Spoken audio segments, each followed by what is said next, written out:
I'd like to call the October 10th, 2017 Shelburne Select Board meeting to order. Welcome, everyone. Hello, Mark Levinsky.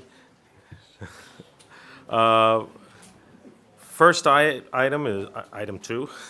Call to order is item 1. Is consider approval of the agenda. I've just learned there's a couple of changes at the end. Joe's informed me 11, 12, 13, and 14 are unnecessary today. The Village Safety Group can't make it here. 12 is the naming of a private road, and there's no reason to enter into executive session or then come out of executive session. So that's 11 through 14, and I just received a minor thing for a grant application from the Police Department in regard to Vermont Homeland Security Unit seeking applications for replacement of dispatch console communications equipment. So I'd like to add that if everyone's in agreement. Josh, you in agreement on that? Sure. Where are we? Let's put it at 10A.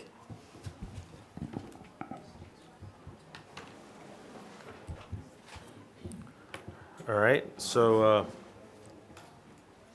anyone have anything else? Hearing nothing, someone like to move to approve the agenda? So moved. Second. Moved by Jerry, seconded by Josh. Any discussion? And by the way, Colleen Parker is appearing today by telephone, and John Kerr is traveling, so he can't make it. Hi, Colleen. And, Hi. Hi, so. Evening. All in favor? Aye. Aye. All right. The open meeting law, for those of you who might not know, was changed probably about a year ago. And when votes are unanimous, we don't have to do roll call votes. Previously, you had to do a roll call vote whenever someone appeared by telephone. All right. Next up is consider approving the meeting minutes of September 26th.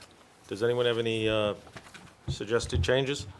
Yeah, on these are, we want to do them one by one. We have two different minutes. Yeah, let's do September, oh yeah, let's do the large one first, okay? Okay, on that one, I would like. That's the meeting that started at 7. That's the meeting that started 7, right. That one on page 3, third paragraph under outside counsel. It states that Mr. Allen volunteered to send Josh Dean $2,500, and I don't think that was correct. I think he was suggesting making a contribution to the town for benefit of the Ethics Committee. So I think, I don't think it would be appropriate for me to do that. So whatever was said, you know, whether it's appropriate or not, whatever was said. I don't just think that's remember. what was said. Yeah, I don't remember, so I don't have an opinion. I just don't remember. Do you Well- remember, Jerry? No, I'm trying to find it. Where are you? Is this right over here?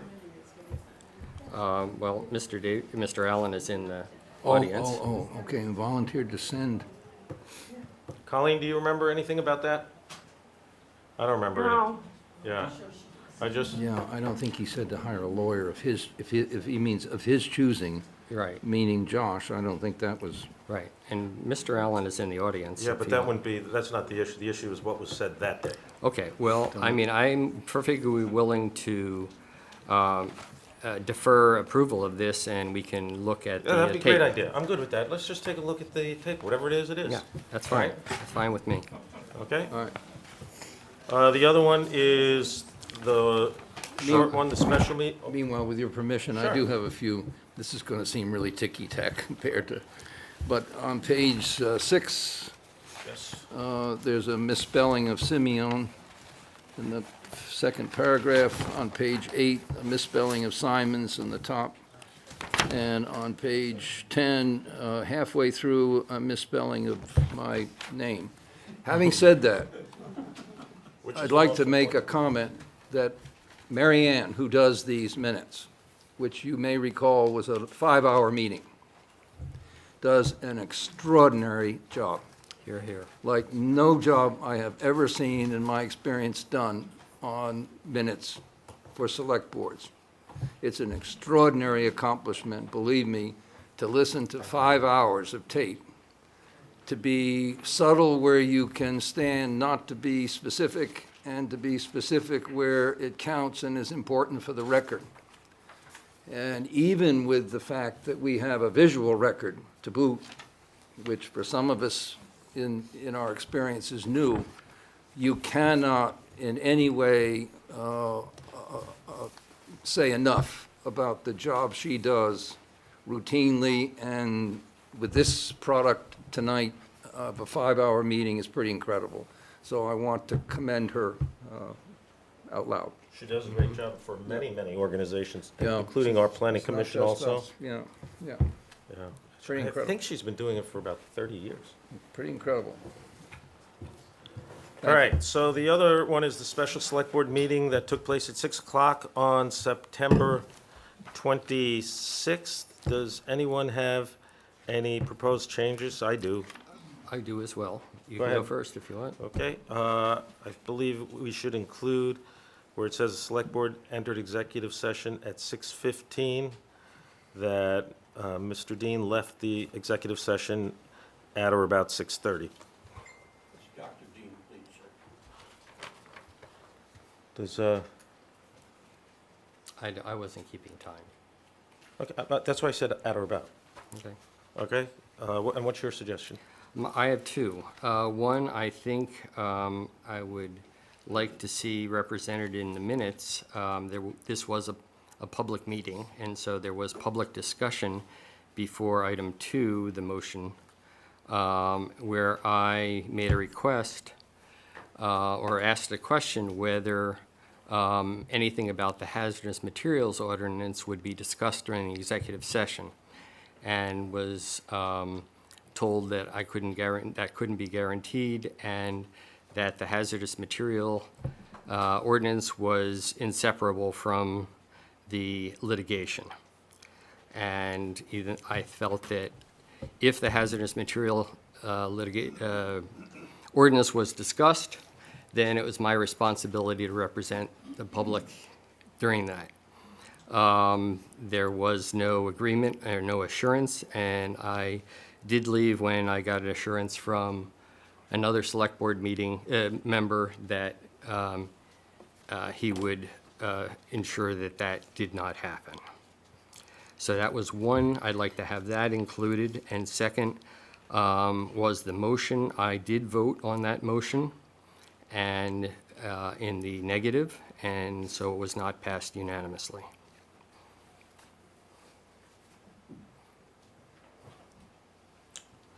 Well, I don't remember if you voted or not, but I believe you. Surprised, though, since you have agreed to recuse yourself from that matter. Yes, and I made very specific that I would recuse myself when I had assurance that the hazardous material ordinance would not be discussed, and the meeting just moved into this motion without me getting that assurance. So since I was there, I did participate. Okay, I have no problem including that it passed 4-1 with you being a negative. That was quite a characterization that you provided of what took place. It's rather Okay. long. It's pretty tough to remember if that's exactly what happened. I don't see it in the minutes, so at this time, I'm fine with including some of it, but I don't know if I could agree to all of that Well, being said. You're asking me to remember a lot of details about what you said. Well, I That's think- why when I made my statement to add something, it was very short. Well, I mean, Do you have that something that could be very short that we could all agree to add? if you want me to summarize it, I will summarize it that I asked for an assurance that the hazardous materials ordinance would not be included in the discussion. It was stated that the hazmat ordinance was inseparable from the Well, that's the litigation. part I won't agree to, but go ahead. I think that's what was said, and I think there were other people in the room. I mean,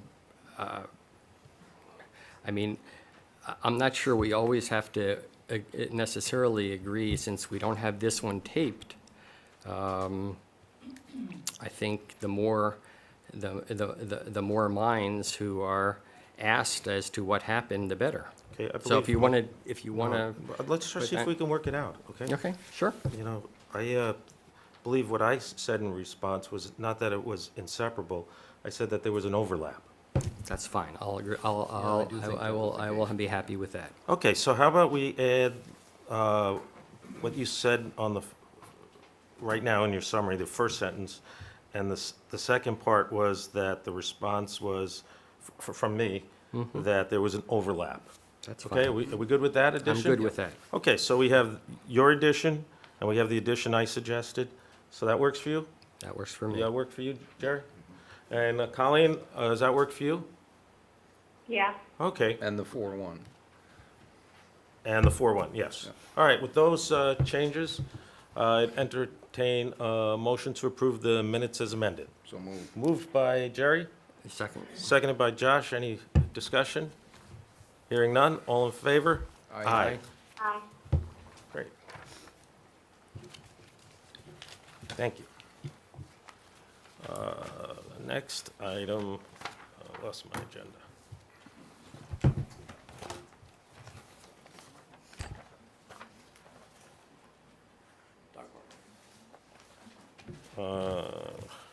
Let me take a look at your agenda.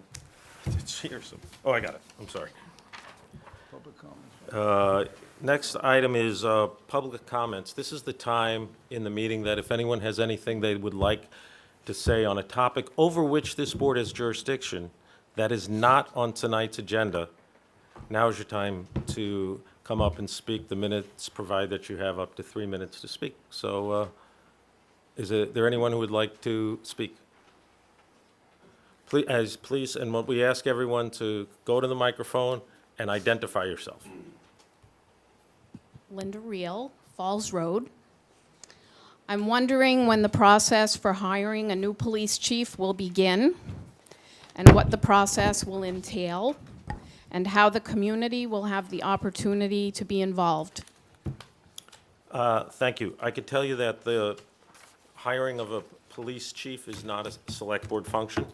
The police department, like other departments in town, report to the town manager. He may come to us and ask us for our advice, he may not, but it's not our call. By statute, it's the town manager's call. We have an acting chief now, and I don't know. Oh, please. Haven't put thought into what the formal process will be. Probably at this point, wait till after the budget season. We've got a lot of things going on in town, and so it'll be a process that starts in a few months, I would say. All right, thanks. Is there someone else? Mr. Umet, Chief Umet.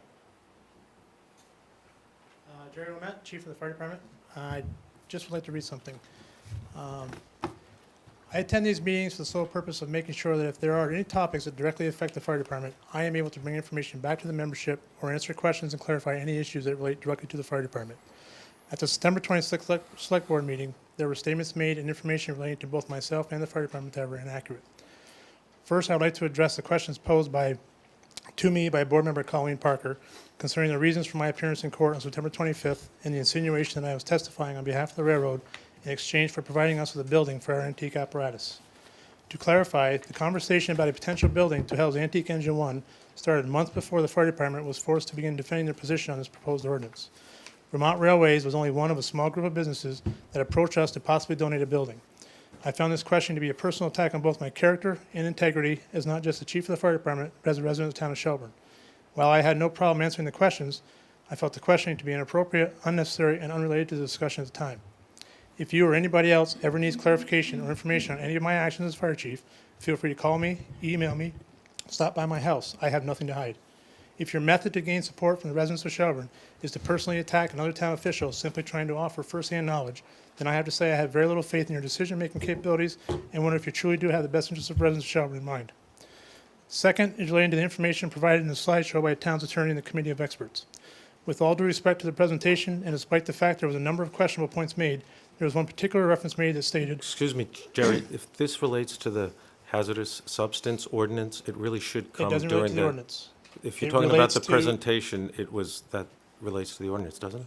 It relates to what was addressed in that presentation that affects the fire department. I know, but it relates to the ordinance in the fire department, so that part really should wait for them. Please continue. I will read that. Please wait. I will Thank you. read that after. Thank you.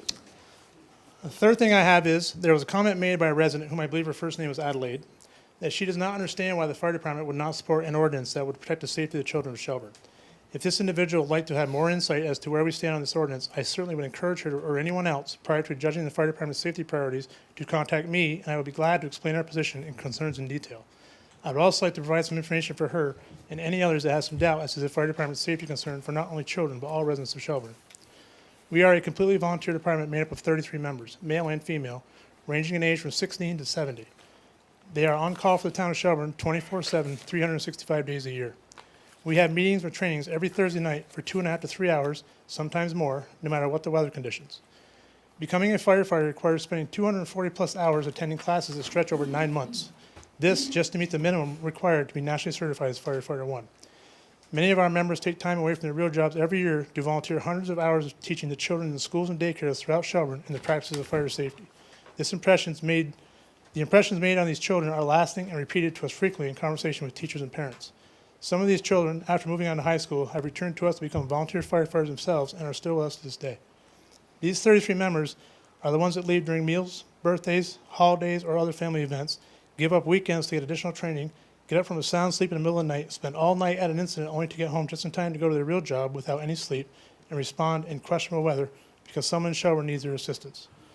Next time you see someone in your personal vehicle with flashing lights and sirens going down the road, or find yourself annoyed by the sounds of horns and sirens all hours of the day and night, remember that these are volunteers responding to assist one of your fellow Shelburne residents. I know I have mentioned before that as chief, I am responsible to make sure our departments respond within the guidelines set forth by state, federal, and NFPA guidelines to ensure the safety of our members. While it is true, as a department, our priority is the safety of all residents of Shelburne, young and old. In the end, it is ultimately my responsibility as chief to make sure that every call, the 32 volunteer members that serve under my command are returned to their families in the same condition as they were when they left their families. There's a saying in the fire service, everyone goes home. That is the safety that I concern myself with, and that is the reason for the fire department's position on this ordinance. Thank you. Thank you. Okay. Is there anyone else who has something they'd like to add? Dr. Metz? Yes, sir. Thank you.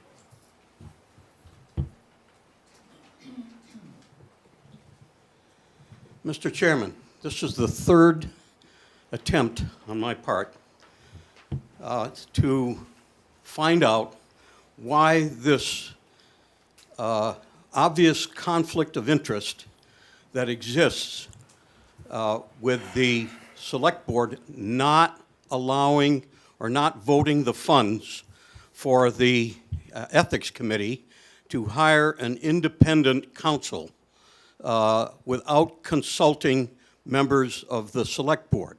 This was a request by the chairman of the Ethics Committee 3 meetings ago.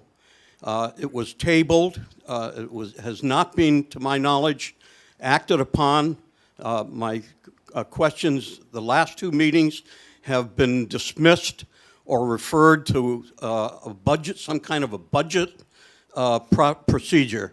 But I believe that the town charter will support the fact that the Select Board has the authority to vote or allocate those funds, $2,500, because of the obvious conflict of interest that will occur if, heaven forbid, some kind of conflict or some kind of question appears on the ethics of a member of the board, that first has to approve the Ethics Committee being able to investigate it in the first place.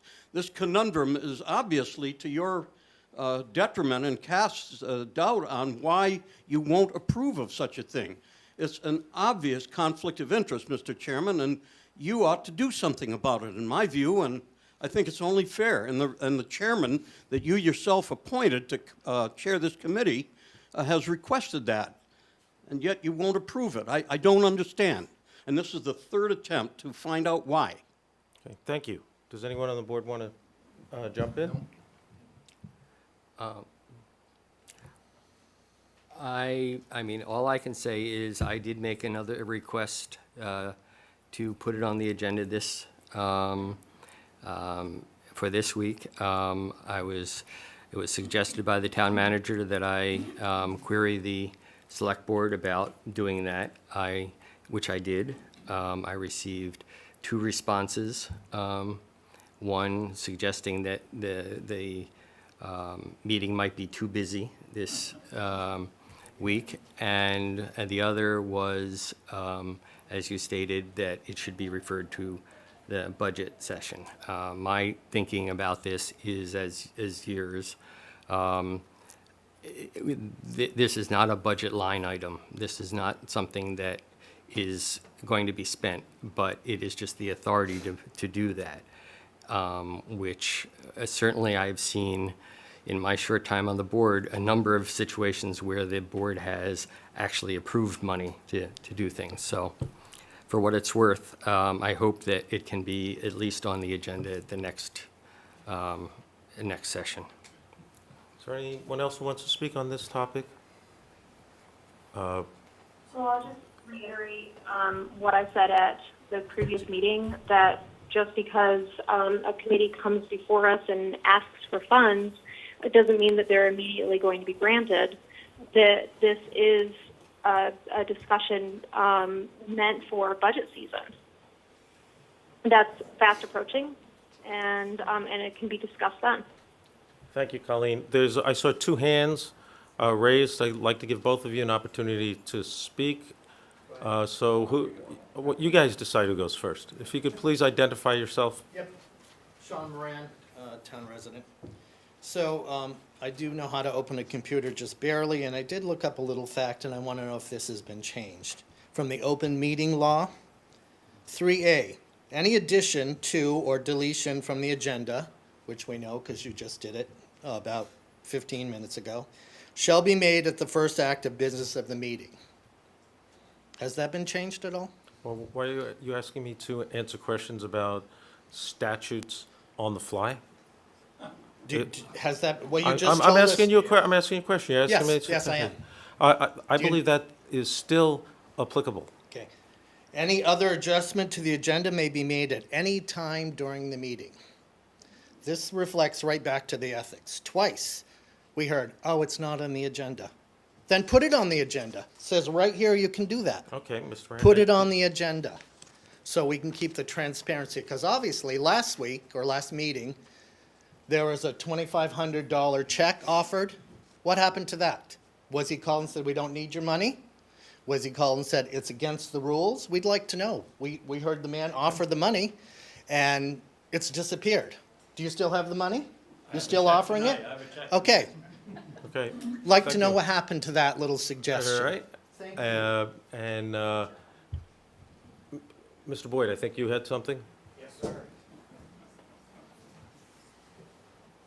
Now, I'm just trying to keep it on this topic right now.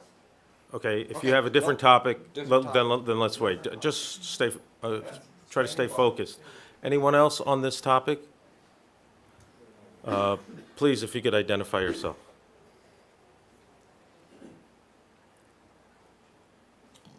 Davies Allen, Harbor Road.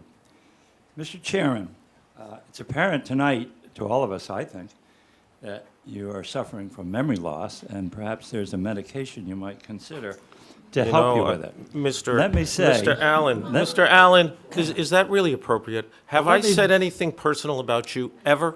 Let me Ever? s- let me Have I say- ever made a personal comment about you, ever? Well, I know when I have afflictions. I'm asking the yeah. question now. You made an ad hominem attack just now. It has nothing to do with the issue.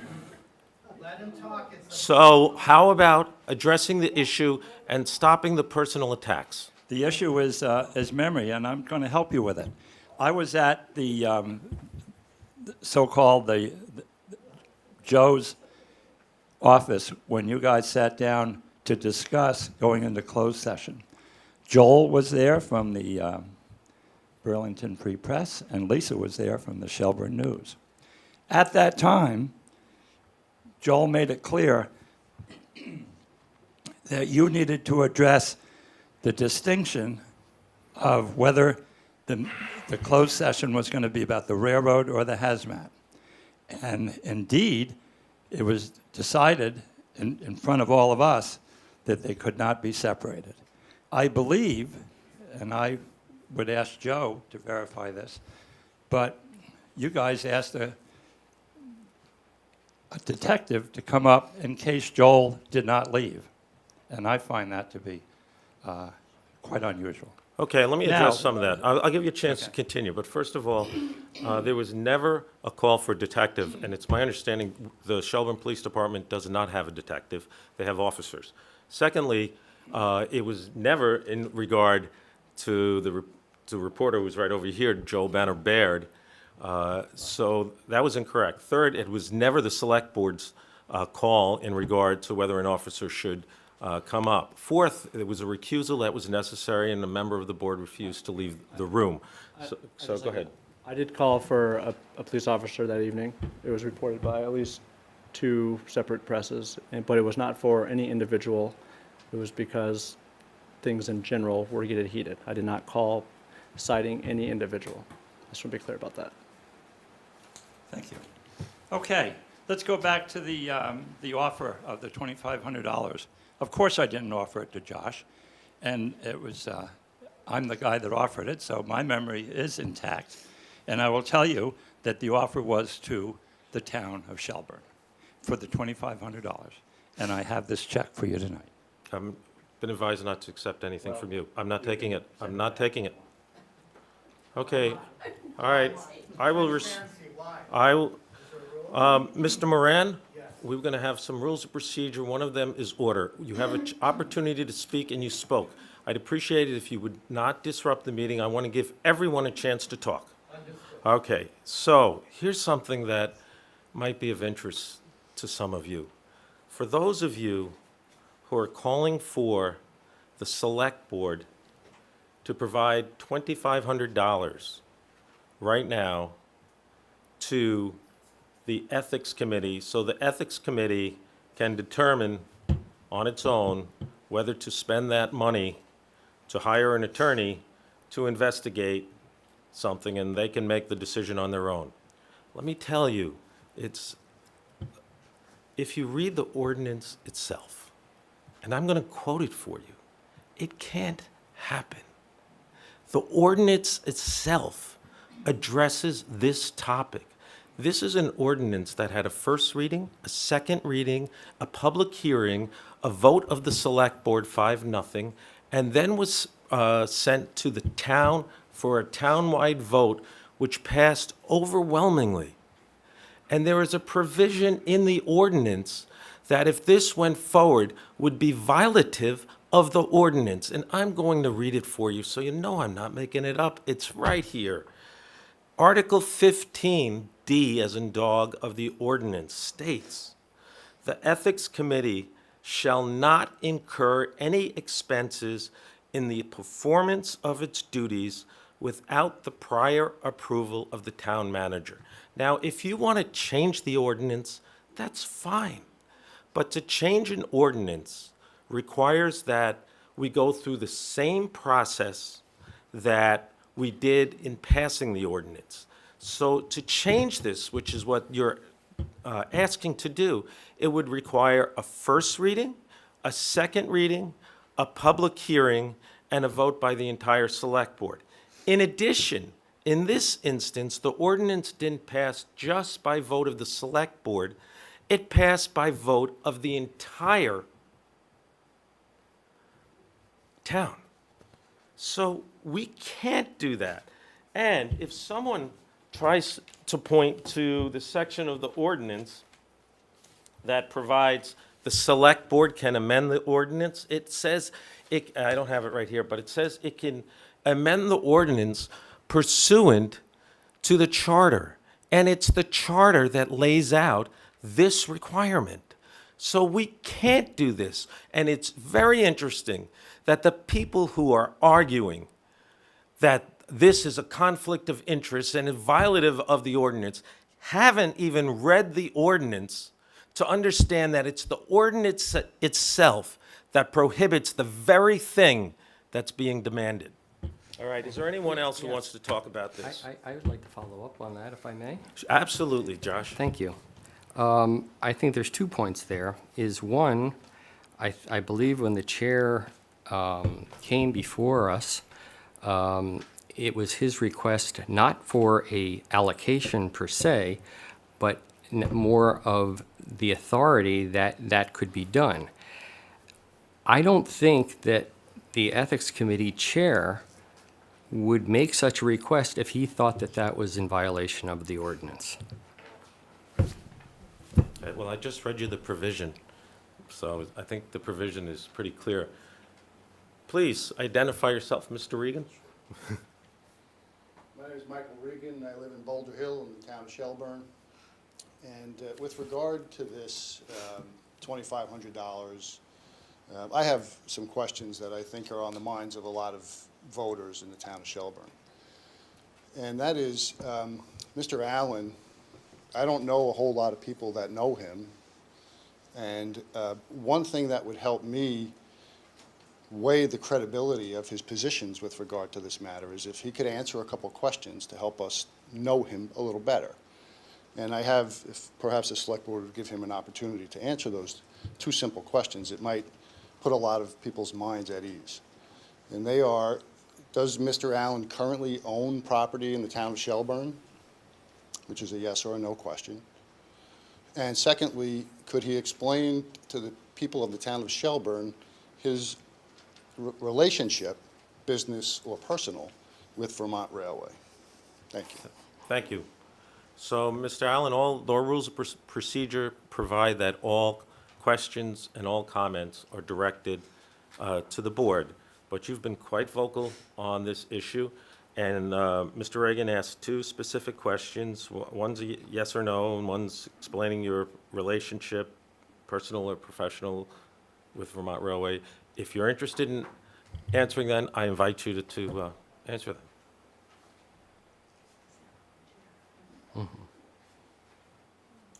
First question, is it Mr. Reagan? Yes, sir. Is no. Second question is no. My relationship with Vermont Railway is simply that I drove in there one day to look at the facility after learning of the spat between the town and the railway. I'm a contractor, and I was very impressed with the layout of the property, and in particular, how the salted sand, we call it, or salt, is contained in those buildings, the domes, that are designed specifically for that, without any chance of runoff. And I have never met anybody that runs the place. When I went in there, there were truck drivers, there were men moving boxcars or rail cars. That's it. I stayed there for 10 minutes and I left. So I'm sorry to say, in spite of what's been offered, I'm not an employee or an advisor to them or anything. I'm simply interested in their style of business, and so far I think it's quite professional. Okay, thank you very much. One other thing I would like to add is Josh is absolutely correct in that he made a request to add this item to the agenda this week. The other four members disagreed with that decision. So, or that request. Does anyone else have anything they'd like to add? Please. By the way, I see you're recording this. You know, if you go to VCAM, the whole thing is recorded. And they're right back there. It's a plug for VCAM. Sometimes they're a little late about uploading it to the web, so. Oh, I think they usually do it by the Well, next day. well, they claim that, but once in By a the way, while. thank you, it's a few VCAM. You days don't have to ago. do this, and I appreciate you doing it. Could you identify yourself, please? Tom Tompkins from Falls Road. Would there be any prohibition of having the Ethics Committee secure the talent of a lawyer pro bono I believe there are 2 attorneys on the Ethics Committee right now. One But- might but not an be independent- practicing. But an independent lawyer, if they so desired.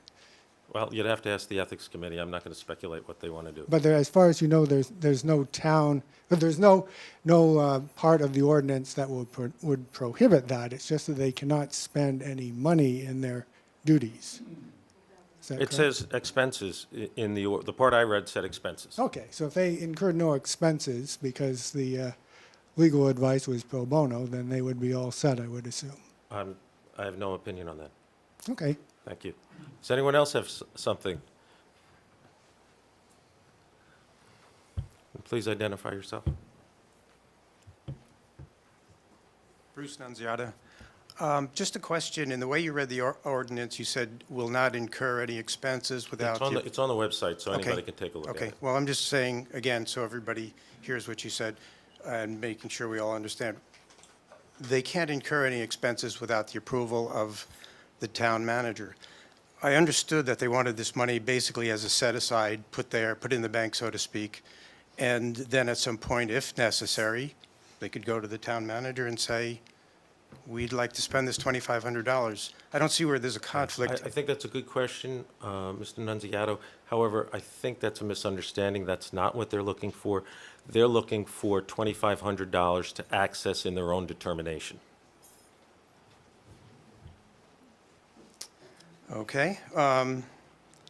Again, to the point where I think a lot of us would feel comforted that you guys are acting above board and upfront and have nothing to hide.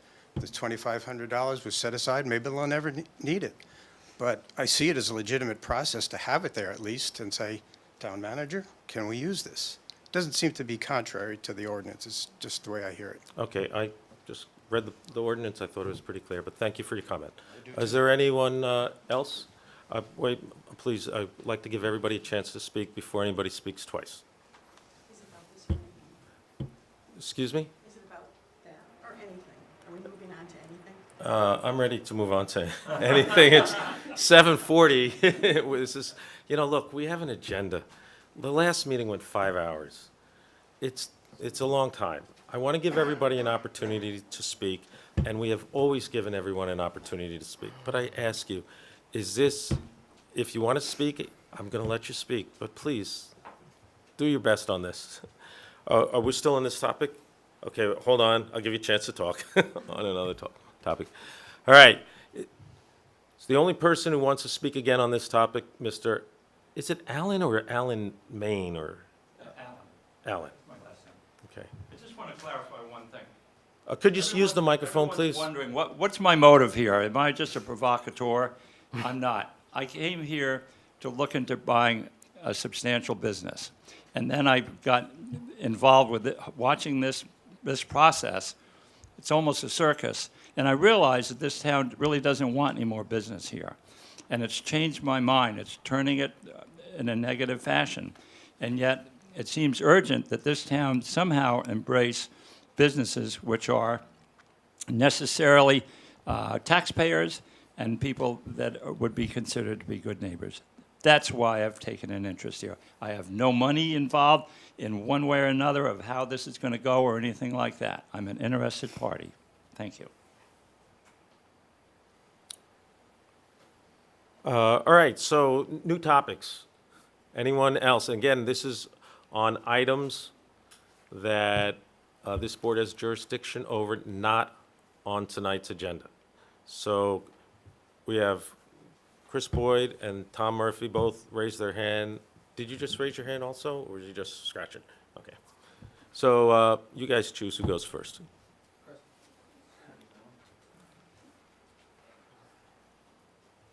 Chris Boyd, 287 Thomas Road. Joe, at the August 8th meeting, I posed to you an issue with the speed markings on Falls Road before Church Street with the ground marking, pavement marking, that it was in the inappropriate location and it should be moved and the speed cart shouldn't be put there in front of the reduced speed ahead sign that shows it as a 30-mile-an-hour zone, yet that's happened again. When will that marking be moved? Actually, we've ordered some feedback signs on behalf of the Village Safety Group, and they should be coming in soon, and so we'll do all that installation at one time. So it should be, if not this week, maybe next week. Okay, So, all right, And we have ordered those, so we're just Okay. waiting for them to arrive. all right. Okay, thanks. Um, Tom? Oh, you- There was one more question Okay. for you, Mr. Chairman. Oh, wonderful. A point of clarification, if you could.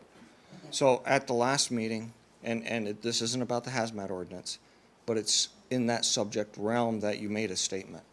And you were talking about adoption of ordinances. Mhm. And you talked about when there's changes made to an ordinance, and it's not in the minutes, I looked. You talked about when there's a change to an ordinance, as far as verbiage goes at a meeting, then it has to go back for a first reading and a second reading. No, it's not quite that. It's not quite that. The ordinance language is found in 147-1.6 ordinances, and it lays out the entire procedure right there. Okay. Okay, so all you have to do is take a look at this, Chris. and But it'll if tell you there's, the whole if there's procedure. changes that are made to an ordinance. Yes, you can make changes between a first reading and a second reading. I'm talking about the night you're going to make the adoption. The adoption of, if these proposed amendments are You're at passed, you're the second asking. reading or the final The reading. public hearing, yeah, and then, Yeah, and we vote, yeah. And there's gonna, and there's changes that are proposed. Right. And accepted by the board. Yes? Do those have to go back through the first and second readings again? No, because we've had the first and second readings. Even though there's change to the text? No, I think the whole process, Chris, take a look at the ordinance, and the whole process is right there. All right. Thank you. Mr. Murphy?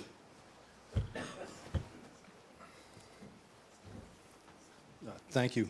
Thomas Murphy, Martindale Road. Could you please explain what an individual would need to do to be considered to fill the soon-to-be empty chair with Mr. Kerr stepping down? Yeah, thank you very much. That is an item on the agenda tonight, and so we will be discussing that tonight. We put it on the public hearing for public, so everyone could hear, and I'll go into it later, and everybody will have a chance to talk if they want. All right, is there anything else that anyone has to say? Kathy Brooks, please identify yourself. Just did. Hi, my name is Kathy Brooks, and I know quite a few of you in the room, and I've worked with many of you in the room. Some of you may know, some of you may have not known. I've been on the board of directors of Green Mountain Coffee Roasters, and I was on their executive team for 13 years. And full disclosure, I currently work for Champlain Oil Company, so I want everybody to know that I work for the company that sends the trucks on the road. Well, you know, I have to say something also, Kathy, since you brought up your past history at Green Mountain, then I want to disclose also that at one time I did represent Kathy. So I think, but what I want to say today is that, wise men said that a house divided against itself cannot stand. And I think we need to look at all of us as a group in perpetual disagreement. We can't be productive. And this is to everybody. It's in my opinion that this board and the community have become so bifurcated that we've moved beyond logic and reason, and we can't work together as a community. And that really makes me sad, and I've lost a lot of sleep over it. I used to not give a darn about politics and everything, but I have lost a lot of sleep over this because it makes me sad that our community is in the state that it is. And I ask everybody if we could lose some of the egos and lose some of the hatred and the words that we use. We make sweeping statements, and I'm not picking on, and I'm going to choose one as an example. We make sweeping statements like, don't you want your children to be safe? Well, who in the room doesn't want their children and all the citizens to be safe? So I have a couple of basics that I'd just like to review with everybody. It's been demonstrated that time and time again that inclusion and diversity yield the best results. Including those that have specific expertise and who have a stake in the game results in the highest and best solutions. Let's work together to find solutions that are win-win. Let's communicate with each other. Let's be honest, open, and transparent. Relationships are built on trust. So let's work on building the trust again. We all need to have accurate and complete information. This is a highly educated town. People are educated, people want to be involved, so we all must be. There's a concept called servant leadership. It's the role of leaders to work with and on behalf of the team. We're all a team. Let's work together. Let's communicate together with honesty. Let's make our decisions based on facts, not emotions. Let's not be ego-driven, and protect the back of your team. You know, our town manager and everybody's hanging out there. So let's work together as a team. Let's come together, and let's be the Shelburne that other towns really emulate and want to be a part of. You know, we've been through many emotional decisions and will be through emotional decisions, but let's really think about including everybody, being positive, and finding solutions that work for our community. Thank you. Kathy, thank you very much. I'll give you another chance, but, you know, everybody gets really one chance during this period. If everybody agrees, I'll break the rules, give you a second chance, but I want to give everybody else a chance first. Is there anyone else who wants to speak during public comments? Okay, Dr. Metz would like to speak a second time, so please, Dr. Metz. I'll be brief. I promise. I think it's wonderful what Kathy Brooks said, Mr. Chairman, but we have to ask ourselves, in order to work harmoniously, we have to have confidence in the procedure. Now, the firing of Chief Jim Warden after 30 years of service to this town was a shock to a lot of members of this community. And to sit here and see and hear that the Select Board had nothing to do with the procedure and was powerless to comment or to influence the procedure was a shock to the confidence that this town, many members of the town, have in the procedures used by the Select Board in running this town. And that's why I think there's a lot of that started a lot of the divisiveness that we're seeing. The confidence in the procedure is what's amiss here. It's not so much the personalities, it's whether we're working, whether it's working, how we're doing business is working. And I think the confidence is shaken. And that's why you see the turnout and the divisiveness that the last several meetings have had. Okay, thank you, Dr. Metz.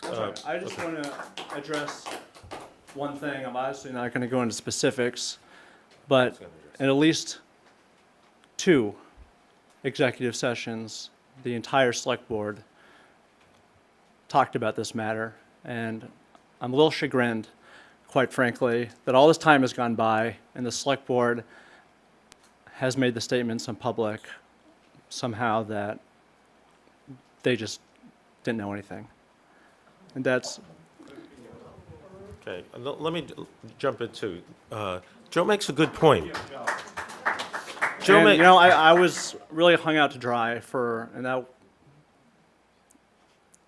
Okay. Joe makes a good point. We have an excellent town manager here.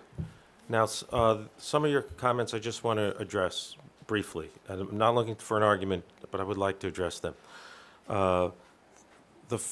You said the firing of Chief Warden. Chief Warden was not fired. Chief Warden decided to retire or resign. I'm sorry, but read the agreement. That's what it says. No one fired him. Secondly, you talked about the procedures used by the Select Board, and if you're speaking about the Select Board's knowledge of the suspension, we didn't know about this suspension ahead of time. But that's not procedures used by the Select Board. These are statutory powers that are laid down by the state legislature, not by us. The state legislature laid down that these departments report to the town manager. It's not our procedures. It was the state legislature who came up with this. Now, Joe makes a good point, and I want to publicly support him. It's a very difficult position that Joe was put in. And Joe did speak with us from time to time. We knew about certain things. I'm not going to discuss what those things were because we signed a separation agreement with the chief. And I want to honor that agreement that the chief signed and that everyone on this board signed. And that agreement provided for confidentiality. So yes, I want to fully, 100% support Joe's comment that he did inform the select board about certain things. We did not know about the suspension until after the fact, but he did speak with us from time to time. But because it's executive session material, where there is an expectation of confidentiality, and because both parties, the town and the chief, both signed an agreement asking that this be kept confidential, I want to honor Chief Warden's desire to sign that agreement and the town's desire to sign that agreement. We did the best we could under the statutes. We did the best we could with the information we had. Joe conducted himself. He was in a very, very difficult position. I wish I could tell you the details, but I can't. And I'm not happy about that. And from day one, I've made it clear that I wasn't happy with that. But that's the agreement, and that's what we have. And I'm sorry, Dr. Metz, that I can't give you more information on that. I truly wish I could. You guys, you were part of that agreement. Do you have anything else you'd like to add on this? No. No, Josh? I understand that it's online. The separation? The agreement was online. Yeah, I think it still is. I think the agreement still is online. So if it's online, why you can't discuss it? Okay, because I can discuss the terms of the agreement, which we have discussed in public. What I can't discuss is those factors that Joe was referring to. And please, let me tell you, Joe has been unfairly treated by many people here. A lot of people loved Chief Warden, and let me tell you, I was one of them. I thought he served for 30-some-odd years with honor and dignity. But I cannot tell you the things that were discussed. It was part of the agreement. And I'm sorry it's so difficult for people to understand that. And frankly, I understand why it's so hard for people to understand that. And I wish it were different, but that's the way it is. I'm sorry. All right. Any other comments? Well, yeah, Colleen? Gary, Yes. I just want to add, and, it's put us in an awful position, and you have from the very beginning disagreed with the request to honor or the request to have this confidentiality agreement, and we all thought we were doing the warden a favor and to agree to this. And you were right. It put us in a defensive position where we couldn't defend something, and from attacks from everyone who has no idea what happened, and we don't even know all of the details. But to be in a position where we can't defend ourselves is an awful position to be in. And we're doing the very best that we can under the rules and regulations and under which we have to operate. Thank you, Colleen. All right, let's move on to the next topic, which... There's people sitting in the hallway. If we could take a couple minutes to open these partitions. That's a great idea, Chris. Thank you. Oh, there's a meeting next door. Well, there's some empty seats in there. Yeah, okay. So if anybody's out there, would you please come on in? You can stand up. We can lean against this table over here. You're welcome to come over here. We have an empty 2 seats over here. So there's a seat here, there's one there, there's 2 here. So come on in. Wow, you look like a secret agent or something, man. You have dark sunglasses, you'd be perfect. All right, our next item is select board comments. Josh? Sure.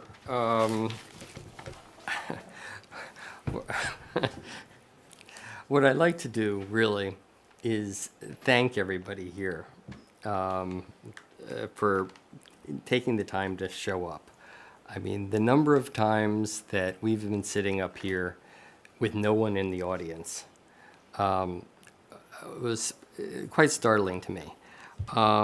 And I really appreciate the effort that everybody is making, no matter what their position, just to take an interest in what the select board does, what the town is quite gratifying. And no matter what the cause is, that an engaged community is always going to represent different points of view. And those differences actually assist in problem solving. So again, I thank you. And just to say is, in reality, this is what democracy looks like. And I'm proud of that, and I think all of you should be proud of that. And so thank you very much. Okay, Jerry, do you have anything? Thank you, Josh, that was well said. I'm going to commend a young man who, as his Eagle Scout project, submitted an application, grant application to the state for a warning sign at the intersection of right down on the corner on Route 7 and Church Street. Certainly one of the most needed areas for such a sign.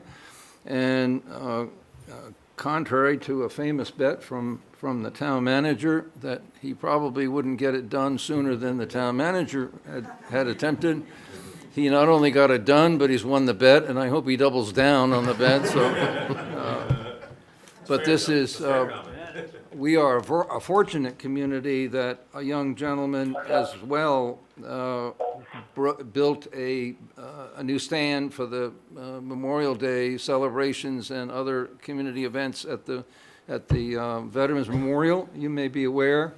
It says a great deal about a community that it can produce two such outstanding young people whose dedication is to the community first and less so to themselves. And I wanted to call attention to Garrett Pottmeyer's accomplishment. So when you next go through the intersection at 7 right here on the corner, you can think about his Eagle Scout accomplishment.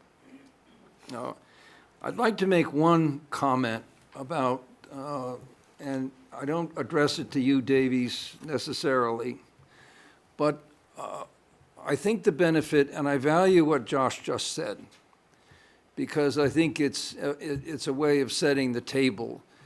Another benefit is to step back from some of these issues and think about what's involved. As we sometimes are conflicted in what we are able to discuss and not discuss, sometimes the public conversation is conflicted too in what the issues are and what the issues are not. And I'm going to use an example of Davies' generous offer to give the town $2,500.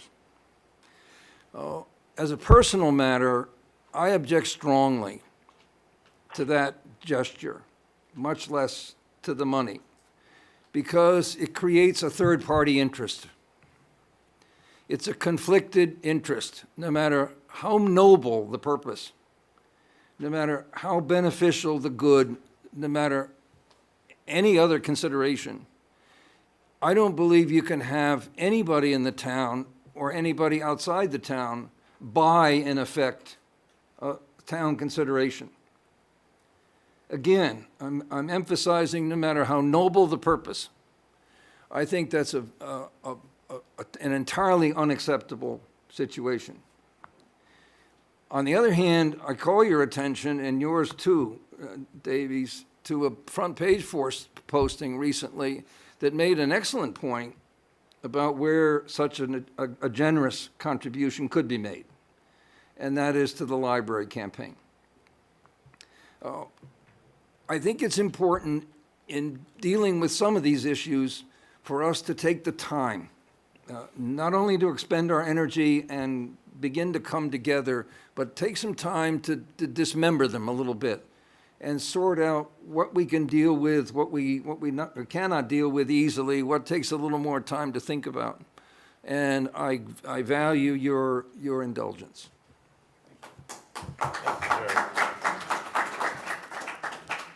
Colleen, do you have anything you'd like to say today? Yeah, I just wanted to reflect and expand a little bit upon what Josh and Jerry said. And Josh, I really like the fact that you thanked everyone here for coming.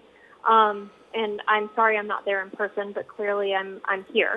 And I just want to thank all the other members of the select board, because at least 2 of us have jobs and 3 of us have jobs outside of the select board and maybe more. And we all volunteer our time and a lot of time. And outside of our normal obligations to career and family. So thank you all for still showing up and coming. Because it's a lot to add and to try and make a community better. And Jerry, thank you so much for the plug for the library. This is a much needed and happy purpose for the town to focus on, and one that everyone can benefit from. But primarily what I was going to say was it's easy to become myopic in our focus on the select board about the issues that affect us personally. But what's on my mind is what happened in Vegas. And I have friends that responded and worked at those hospitals, and hearing those reports, it's about what they're dealing with and still dealing with. And it's not just the heroic efforts of the people that were at the event, but the physicians and the nurses and the EMT professionals that respond and then deal with the aftermath. And it definitely puts it in perspective for me. And I just want to extend my condolences and feelings for anyone who had family, friends, relatives that were involved in any capacity to that tragic event. Thank you, Colleen. My comments tonight are geared for the library. The vote is November 7th, Tuesday. Absentee ballots are available. All you have to do is contact the town clerk, and an absentee ballot can be mailed to you. If you know someone who's away, I recommend you do that right away. Or you can just stop by the town clerk's office and vote right on the spot. So I urge you to consider participating in this matter. It's a significant event for the town, and regardless of how you come out on it, I ask that you consider voting on this. Thank you. Town Manager's Report, Joe. All right, real quickly, and thanks to Tom Tompkins calling me out. I've been making sure to do the weekly report every week now, and if you're not on my direct email list, please contact me. Hopefully it's helpful information for those who receive it. Really quickly, had a surprising and very, I about fell out of my chair last Friday morning when I met with a family in Shelburne who offered on the spot $500,000 gift for the library. They have given that donation based on the desire of a one-for-one match to entice others to also give. So for every dollar someone in the community gives to the project, they will give up to $500,000. They want to remain anonymous at this point, so certainly I will respect their wish. It's up to them if they ever want to out themselves. Their reasons for giving were their belief in what a public library does for a community as an inclusive place for all, the desire to reduce the tax burden for folks, and just the fact that they've lived in Shelburne for, I don't know if their whole life, but quite a while, and find this as a meaningful way to give back. So certainly if the bond did pass on November 7th with the early voting, And let's just pretend that we raised $1 million from private funding, both with the $500,000 gift from this family, and from others that would reduce then the amount that the town would take out by $1 million. So it would reduce the overall burden on the property taxpayer. And again, like I said, it's up to them if they ever want to make themselves known, but it was certainly a nice encounter. Thank you, Jim. It's great news in my book. Gary, can I ask Joe one clarification about the funding? Yeah, sure, but could you please use the microphone? Joe, so in essence, the $500,000, that can't be matched by the bond, it needs to be matched by donations from others? Is that how that works? Or does the bond count as a match? No, they've made their, it's a one-to-one match for other private donations. Okay. Thank you. If you don't want my money for the ethics committee, put it to the library. Good for you. On behalf of of Davis Allen, here's a check for $2,500. I wasn't going to touch it, now I am. It's to Shelburne Town. Everyone here heard his kind and generous offer to give it to the library, so I'm handing it over to the town manager. Thank you very much. Thank you, David. Good for you. Thank you. All right. Our next item is an item I've been involved with for about 8 years. And Kay, how are you? Just fine, And I'd like to invite you up. This is for a decision item. It was on for a discussion item, I believe, at our last meeting, for consider adopting the citing and selection criteria for a new dog park location. And we have the chair of our dog park committee with us. Okay, Boyce, would you please, and we have Dean, who put together this. Why don't I turn it over to you, Joe? I apologize for the in your packet. Did the best I could. Certainly October 24th, 2017 should be October 10th, 2017. That's today. So this is the proposed timeline that I'm asking the select board to adopt, same as it was 2 weeks ago. And Dean is the guy that could talk a little bit about the selection criteria that staff is proposing that be implemented to. Okay, let me just give a quick rundown of the background for the dog park. About, before Joe came on, it was probably about 7 or 8 years ago, a group of people wanted to bring a dog park to town. And believe it or not, there were a lot of people who were against it. I remember I was very supportive from day one because I have a dog, I love dogs. But, and I thought the town needed a dog park.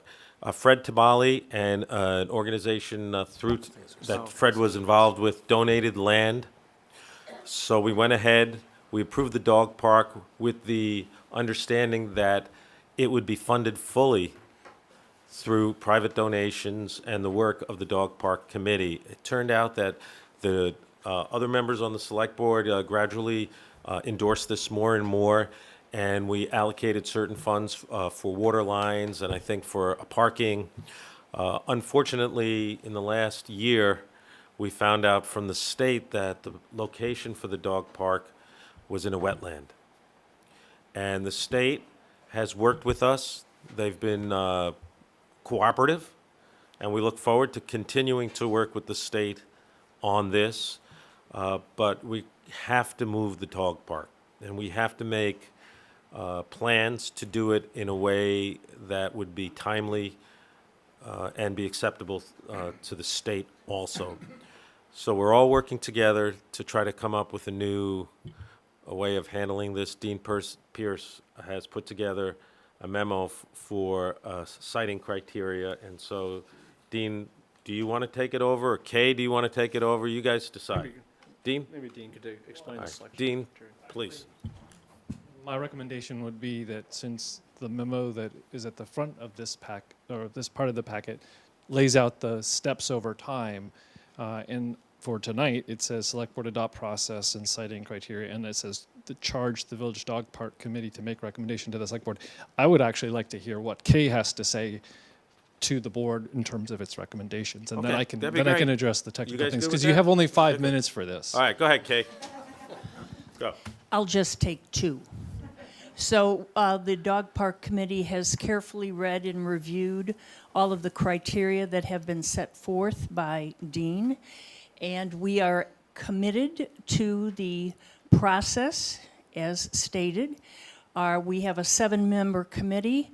We are expanding and involving people who use the dog park on a regular basis, since at least half of the members of the Dog Park Committee cannot take their dogs there for different reasons, but they still serve on the committee. So we are opening up this whole process to users. We're also opening up and creating a new category called Friends of the Dog Park, people who are committed to being at all of our meetings and working through the whole weighting each of the criteria. And so we are set to move forward. And actually, we're rather excited about it. Thank you, Kay. So, I take it your recommendation is to adopt the citing and selection criteria that was put forward through Dean's memo? Yes. Great. You guys have some comments? I just have one that's just really a minor one, but going through this, and I guess the first time, on the basis for scoring on the chart on page 3, you've got metrics on all of these, but one of the metrics that I think is really important is the vehicle parking.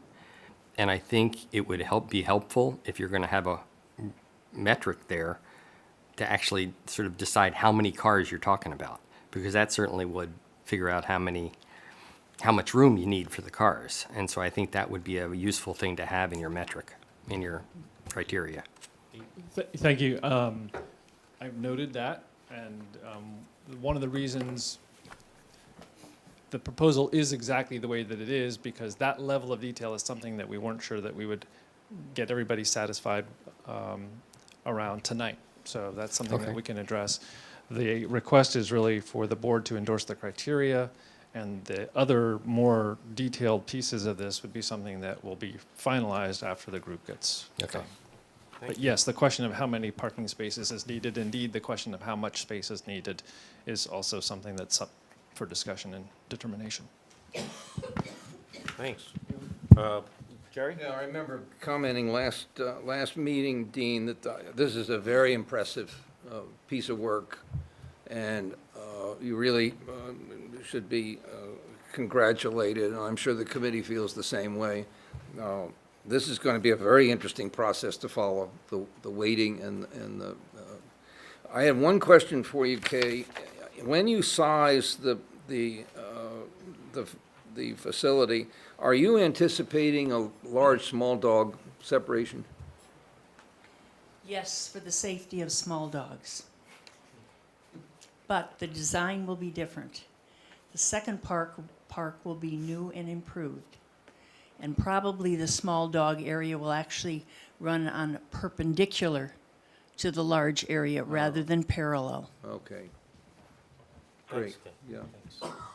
Colleen, anything on this? Well, just that last comment about that this will be new and improved, and maybe just the fact that there can be some good that comes from this, what was initially just a huge disappointment. So great job, and there'll be a lot of work, but I think it'll be well worth it in the end. Thank you, Colleen. Like to get a motion? Someone? So moved, second. Okay, so moved and second. Let me see if I understand what the motion was. The way I heard the motion, you tell me if I'm wrong, guys, but to adopt the citing and selection criteria for a new dog park location is set forth in the memo provided to the Select Board from Dean Pierce? Yes. Is that what you said? Yep. Okay. I assume that's what it was, Yep. yes. Moved by Josh, seconded by Jerry. Any discussion? Anyone would like to weigh in? All in favor? Aye. Aye. All right. It Thank you, passes Dean. That's really- unanimously. thank you, Okay, Ken. thank you very much, and Dean, thank you very much.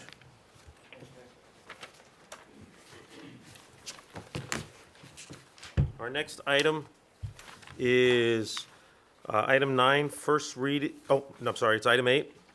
Discuss the process the Select Board will use to appoint a member until Town Meeting 2018. I think a good portion of you here, if not all of you, know that Select Board member John Kerr submitted his resignation effective October 31st, sometime during this past week. I'd like to say that his beneficial contribution to the town of Shelburne cannot be overstated. He generously devoted time and conscientious attention to the work of the Select Board, and he served with the integrity, honesty, energy, and civility that defines his character. I admire John, and I will miss him.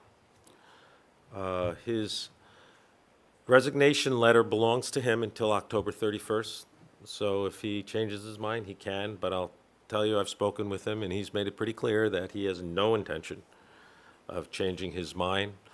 The first meeting of the Select Board after the effective date of his resignation is Tuesday, I think it's November 14th. So we ran into this situation once before, fairly recently. I'm sure it's happened more than once, but about 3 years ago, Allison Cranmar, an excellent Select Board member, she and her husband moved out of town. So we, the rest of the Select Board, appointed someone until the next town meeting. The town charter is clear what the process is, and the process is that the rest of the Select Board, upon a vacancy, so we can't do this until it's vacant, and the earliest that is, according to John's letter, is the end of October, appoints a replacement until until the town meeting. And that is something like March 7th or something like that this year, our town meeting day. And so everyone will vote. So every year there's 2 seats up. And this year there'll be 3 seats in March.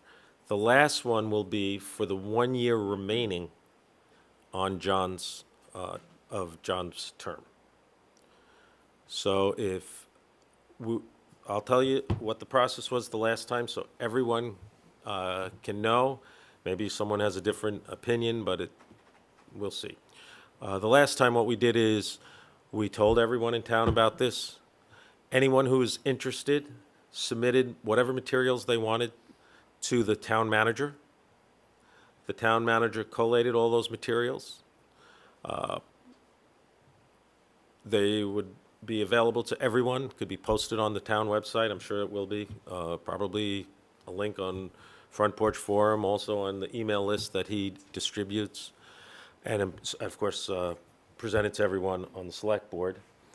And then what we did the last time was at the next meeting when there was a vacancy, we held interviews in public with anyone who is interested in that interim position. And then after that, we went into executive session to discuss anyone who was interested.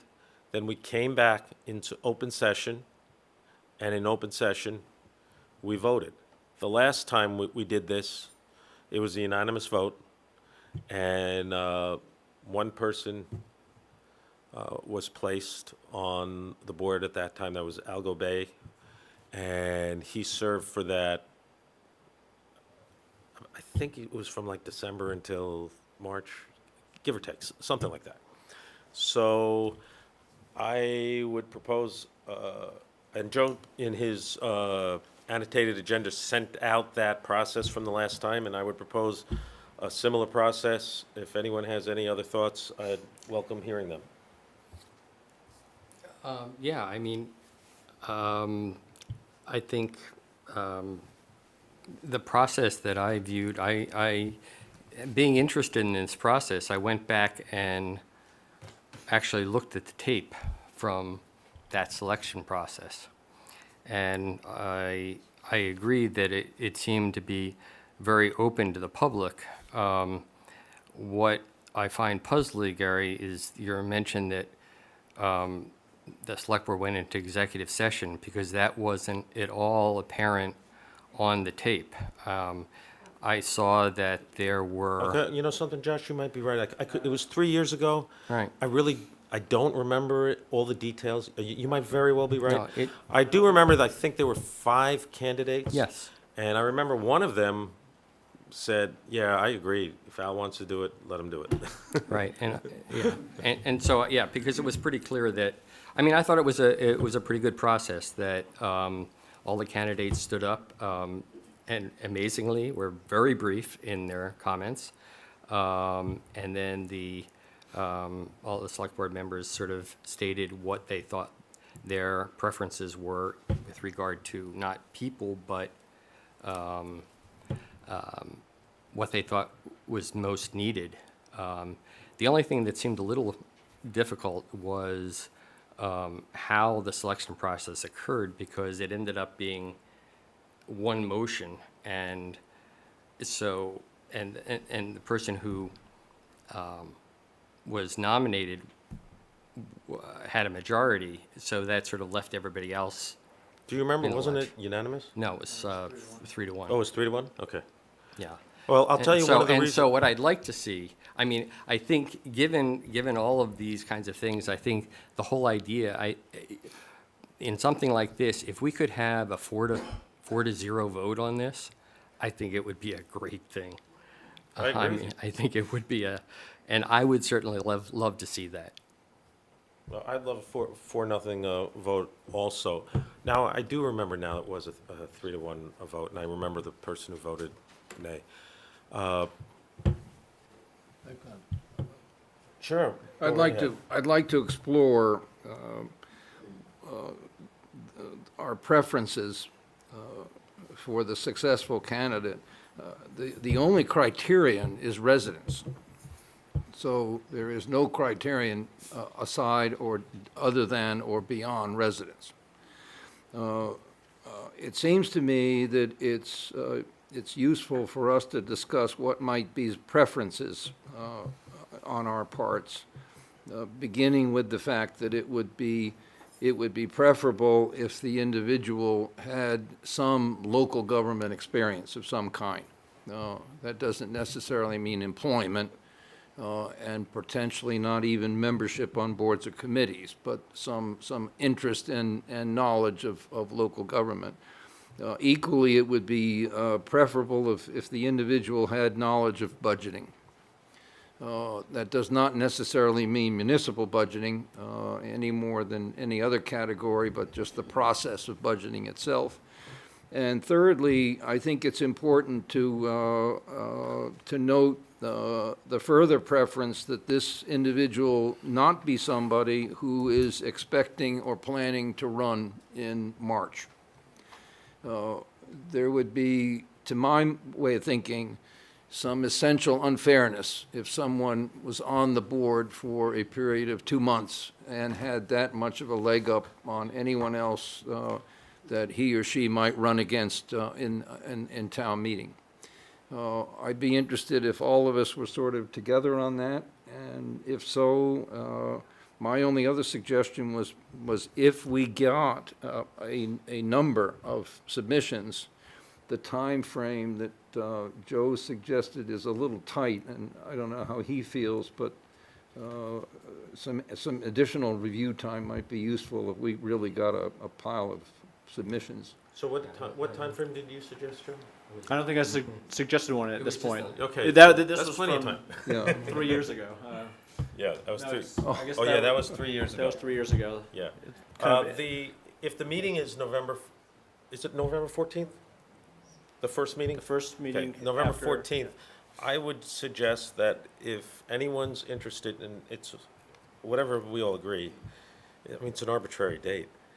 You know, a week before would be plenty of time for Yeah. Joe to Yeah. have all those materials and to distribute them, make them available online so everyone can see. And I don't see any reason to limit what anyone wants to submit, it's their call, it's their application. There are clearly, I mean, this is local politics, and obviously it can be ugly at times, and other times it can be really nice. There are people who have already expressed interest in this, and there are people I think who've already expressed interest and then decided not to do it because of the current tenor in town. So I think we encourage everybody to apply if they want to, and if November 14th is the meeting, I'd suggest November 7th for. Yeah. Is that good? Yeah. And so do we want to get a consensus on these preference ideas? I mean, I think that would be a really valuable, I mean, just because I think if people are considering applying, they'd like to know what the select board's preferences would be. Well, let me add one thing. One of the things for an application is, let's consider the practical aspect of it. It is now October 10th. Between now and March town meeting day, one of our primary focuses, Jerry appropriately touched on, is budget. As part of budget, we have additional meetings. So our meetings are generally scheduled for the second and fourth Tuesday of every month. Now, if one of them falls on the holiday week, sometimes we skip that. That happens. So we have Thanksgiving and Christmas that it might impact. But we also have extra meetings for budget. And what we did last year in budget, and I think it was pretty successful, was we scheduled an all-day meeting so that all the departments and staff, outside people, could all come in and present in one day. That was, I think, pretty successful. That's what we have already voted on to do again this year. So I think it'd be really helpful if anyone was interested, that they could make sure they can attend that day. That's a big day. And I'll make sure to post on What, the do you know off the top of your head? Not what off the day top of my that head, is? but on the homepage this week, I'll post the adopted budget schedule that lays out those additional meetings that the board has already agreed to. Now, people should also know that statutorily, you can participate in a meeting just as Colleen Parker is tonight by telephone. So if you're going to be out of town, you can still participate. Now, if you're not going to be present for that all-day meeting, I'm not saying you're not a viable candidate, but I would think it'd be a little more difficult for someone to participate. We do pep talks, too. So if you have a question about any of our individual experiences, I'm sure most of us would be happy to answer a phone call and tell you what we think and know and how it's gone and what the demands are and what the triumphs are. And that might help you if you have, if you have some doubts at the start. So let me also respond to Josh's comment. The two parts to it that I'm going to focus on is, I agree with him 100%. It'd be great if this was a 4-0 vote. And by the way, the member who is resigning cannot vote because we don't participate until after there's a vacancy, and so he's no longer on the board. So I agree with you completely. It'd be wonderful as a 4-0 vote. But the other part of your question about the way it went down the last time, where the first person was successful in getting a majority vote, 3-1, I'm completely in favor, if there's a sense of a board, that one candidate is going to get 3 votes, to vote on that person first. It's the same process we have endorsed for years for every board member, for every board, commission, or committee member. And the reason is, I want to vote yes on a volunteer. I don't want to vote no. Somebody is volunteering. And my goal is to vote yes. And if we have a sense of the board that someone is going to be the person who will be successful in getting a majority vote, I would love for that person to be first. Now, someone else could move for someone else, but then we could end up with an unnecessary vote of saying no on someone. If the first person is a yes, we don't have to hurt anyone's feelings. We could be nice. That's the only reason. It's the only reason. Okay. Now, if you have a different take, by all means. I mean, yeah, I think that's conceptually, that's a reasonable idea. However, I mean, if our goal is to have a 4-0 vote, that may not happen on the first. So I'd actually like to suggest an alternative that actually was suggested to me by Josh Simons, who I had a conversation with, who thought that we could do essentially an open paper ballot. And so if there are 5 candidates, we have a ballot with 5 names, and you can check your yeses on those. You don't even have to check a no. And that way, at least everybody gets a chance to have people vote for them. It just seems like that's the fairest way. If people are going to make the effort to submit their materials and come and make that, I would like to see everybody have a chance to have an opportunity to have the select board weigh in on their candidacy. That would be my recommendation. Josh and I don't agree here. This isn't quite like a schoolyard where, you tossed a bat to somebody and where they grabbed it, and you remember you did the hands and who ended up with, This isn't quite the way that worked. And I'm old school enough to feel that a public discussion of the pros and cons of various individuals who've made applications is just not, it's neither workable, and I don't think it's polite. So we're in the process of disagreeing with each other on how public the actual decision-making process can be. The decision is made publicly. There's no question about that. The interviews are public.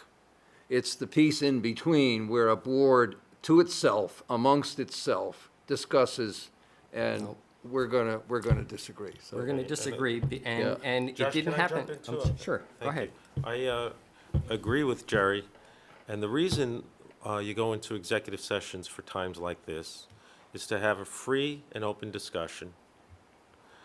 And in the case of appointment of a fellow select board person,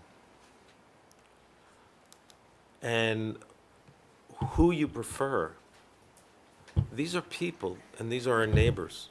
And I have no desire to vote no on someone if I can avoid it. I want to vote yes. And so, Josh, I respectfully disagree with your that suggestion. And I believe when I think back on the way we did it before, the reason we didn't go into executive session was because it was clear there was a majority of the board that favored one candidate the last time.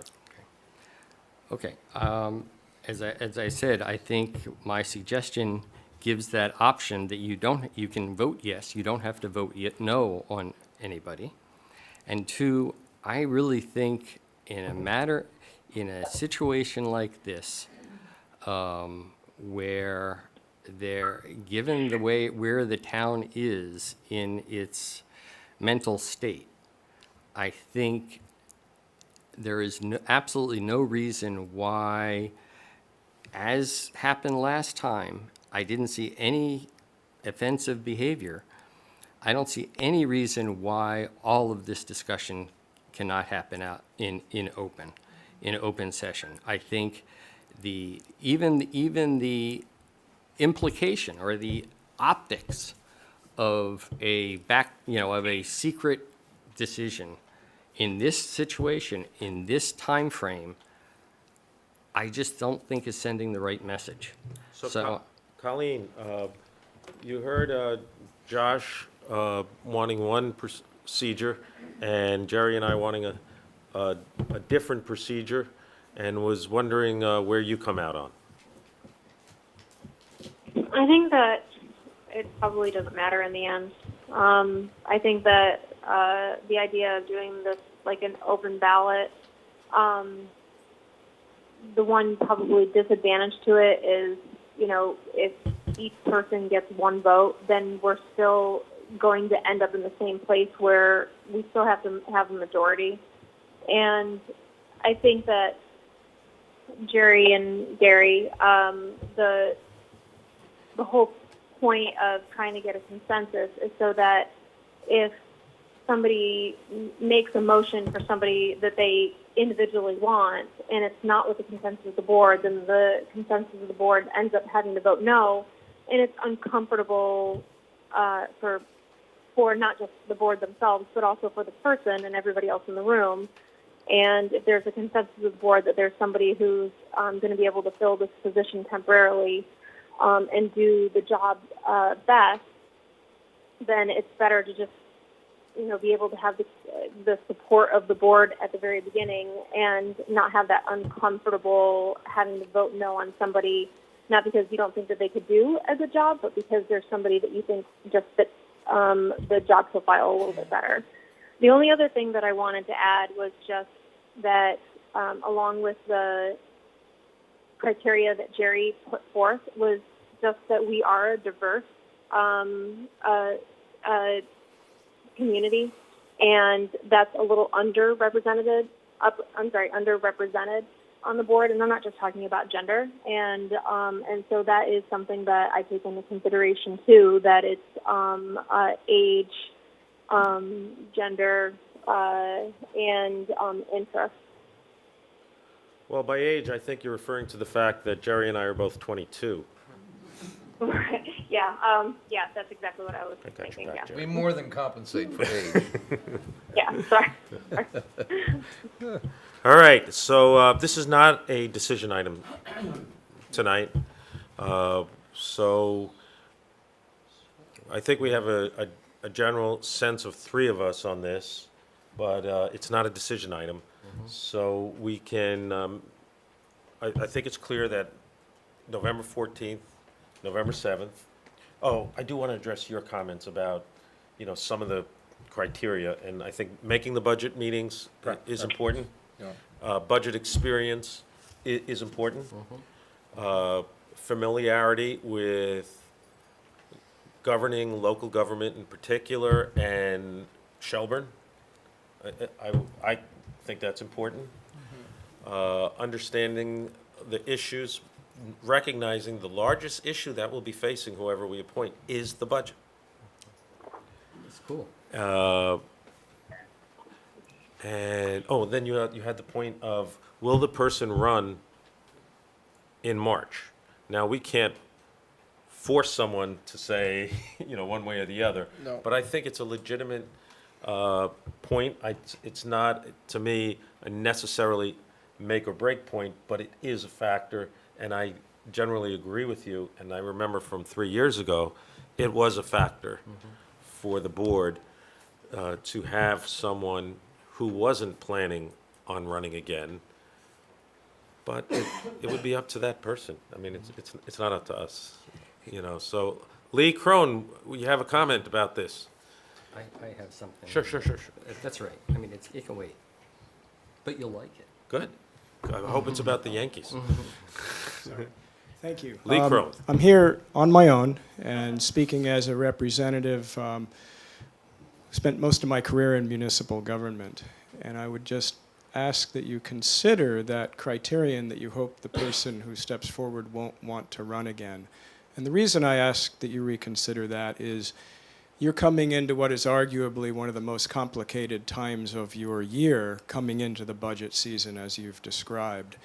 And why would you not want somebody to warm up and start to learn the ropes and maybe decide to throw their hat in the ring? Otherwise, you're asking someone to put forth a significant contribution of time and effort only to step back and you lose that momentum. So I don't think it should be a showstopper by any means. You may want somebody and find out somebody really has a good grasp of government and maybe they'd want to use that and run. So just a thought. I think you make a good point, Lee, and I'll give Jerry a chance to jump in too.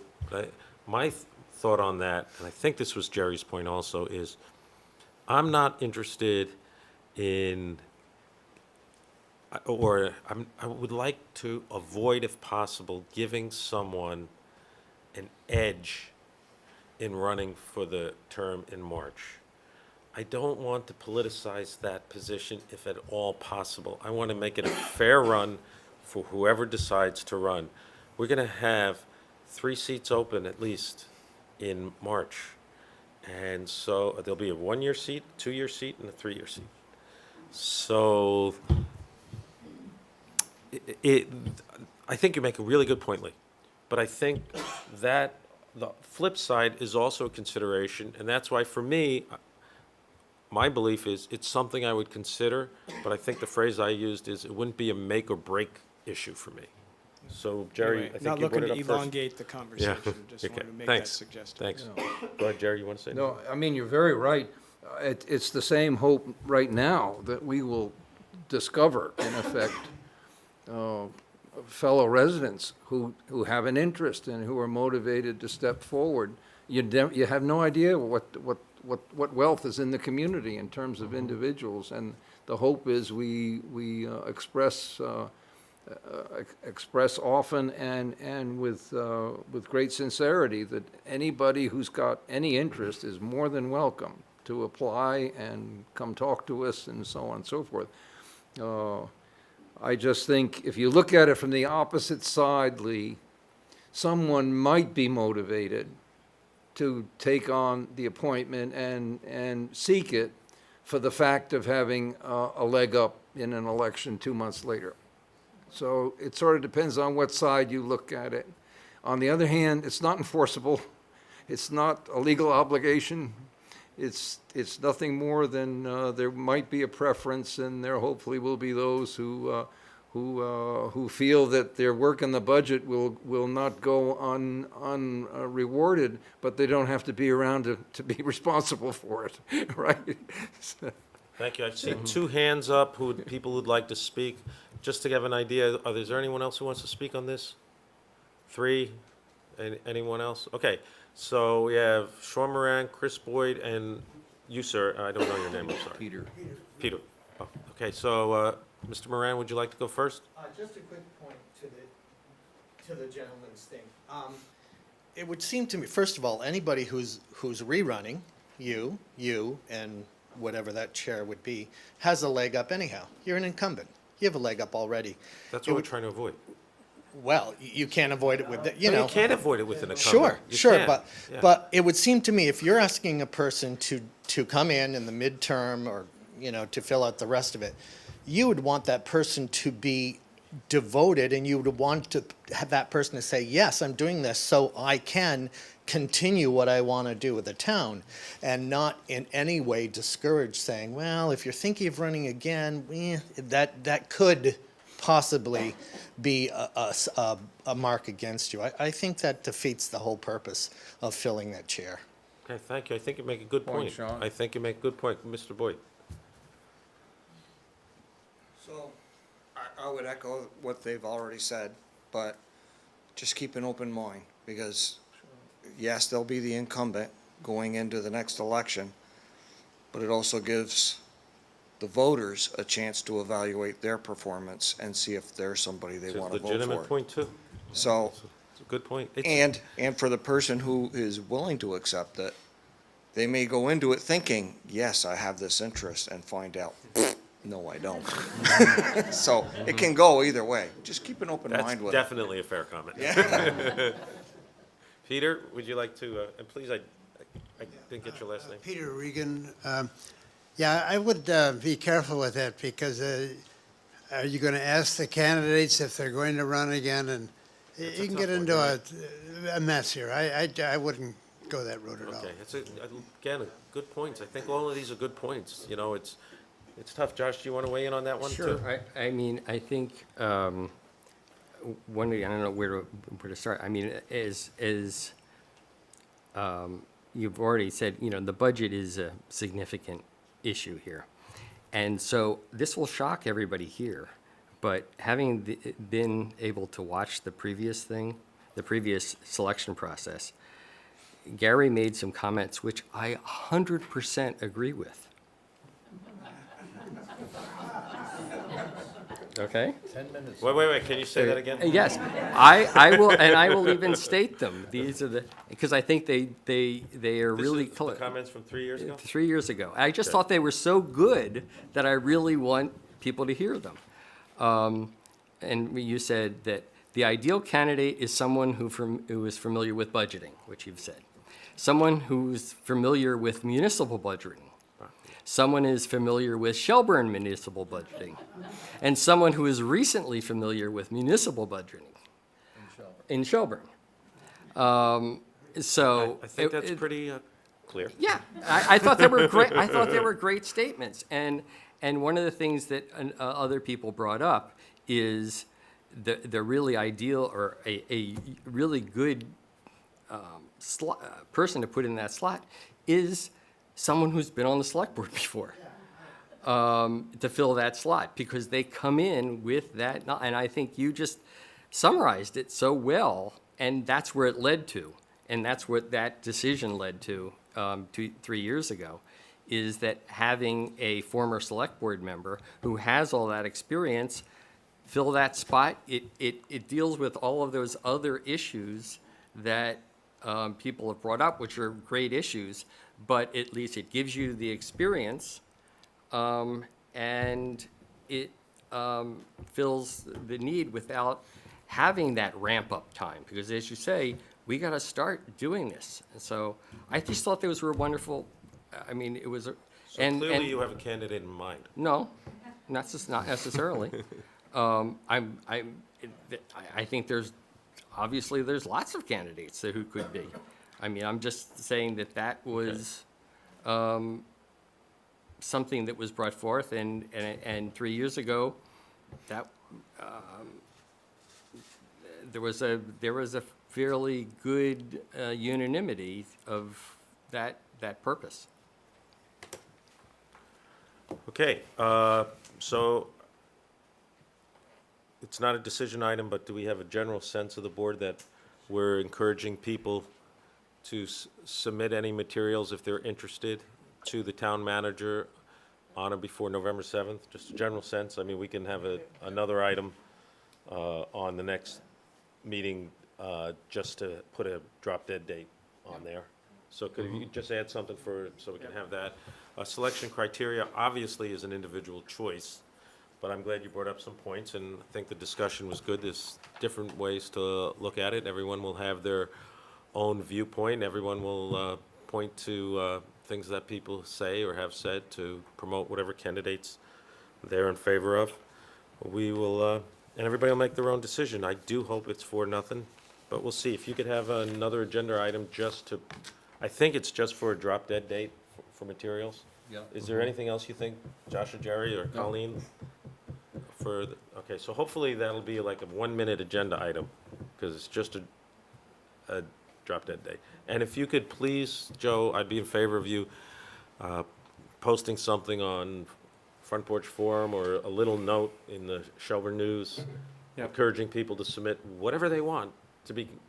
And I'll be clear to state all the regular select board meetings coming up and the special meetings for the budget. I think that's great so people know. to give them a dates, because, some people might be interested, but if you can't make the meetings, you can't make the meetings. All right, I'm finished with that. You guys finished with that one? All right, our next item is item number 9, for the first reading of proposed amendments to the ordinance regulating the storage, handling, and distribution of hazardous substances. The first item for this, hopefully it's non-controversial at all, is to read this by title, which I just did. So if someone, otherwise we have to read the entire thing. Moved by Colleen. Second. Seconded by Jerry. Any discussion? Hearing none, all in favor? Aye. Aye. Okay, that's unanimous.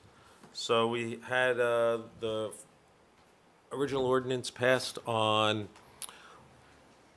August 8th. Since then, we've had comments from people. They've been collected and collated, reviewed by staff and the town attorney and some experts, and there have been proposed changes. Let me give you a quick summary of the three main components to the ordinance. It's distance, time, and limitations. Distance, and for anyone to be in violation of the ordinance, they have to meet all three of these criteria. First is, and I'm summarizing here, 250 meters from a waterway or school. Second is the time element. It was originally storage of bulk hazardous substances for more than 24 hours. We are proposing changing that to 72 hours.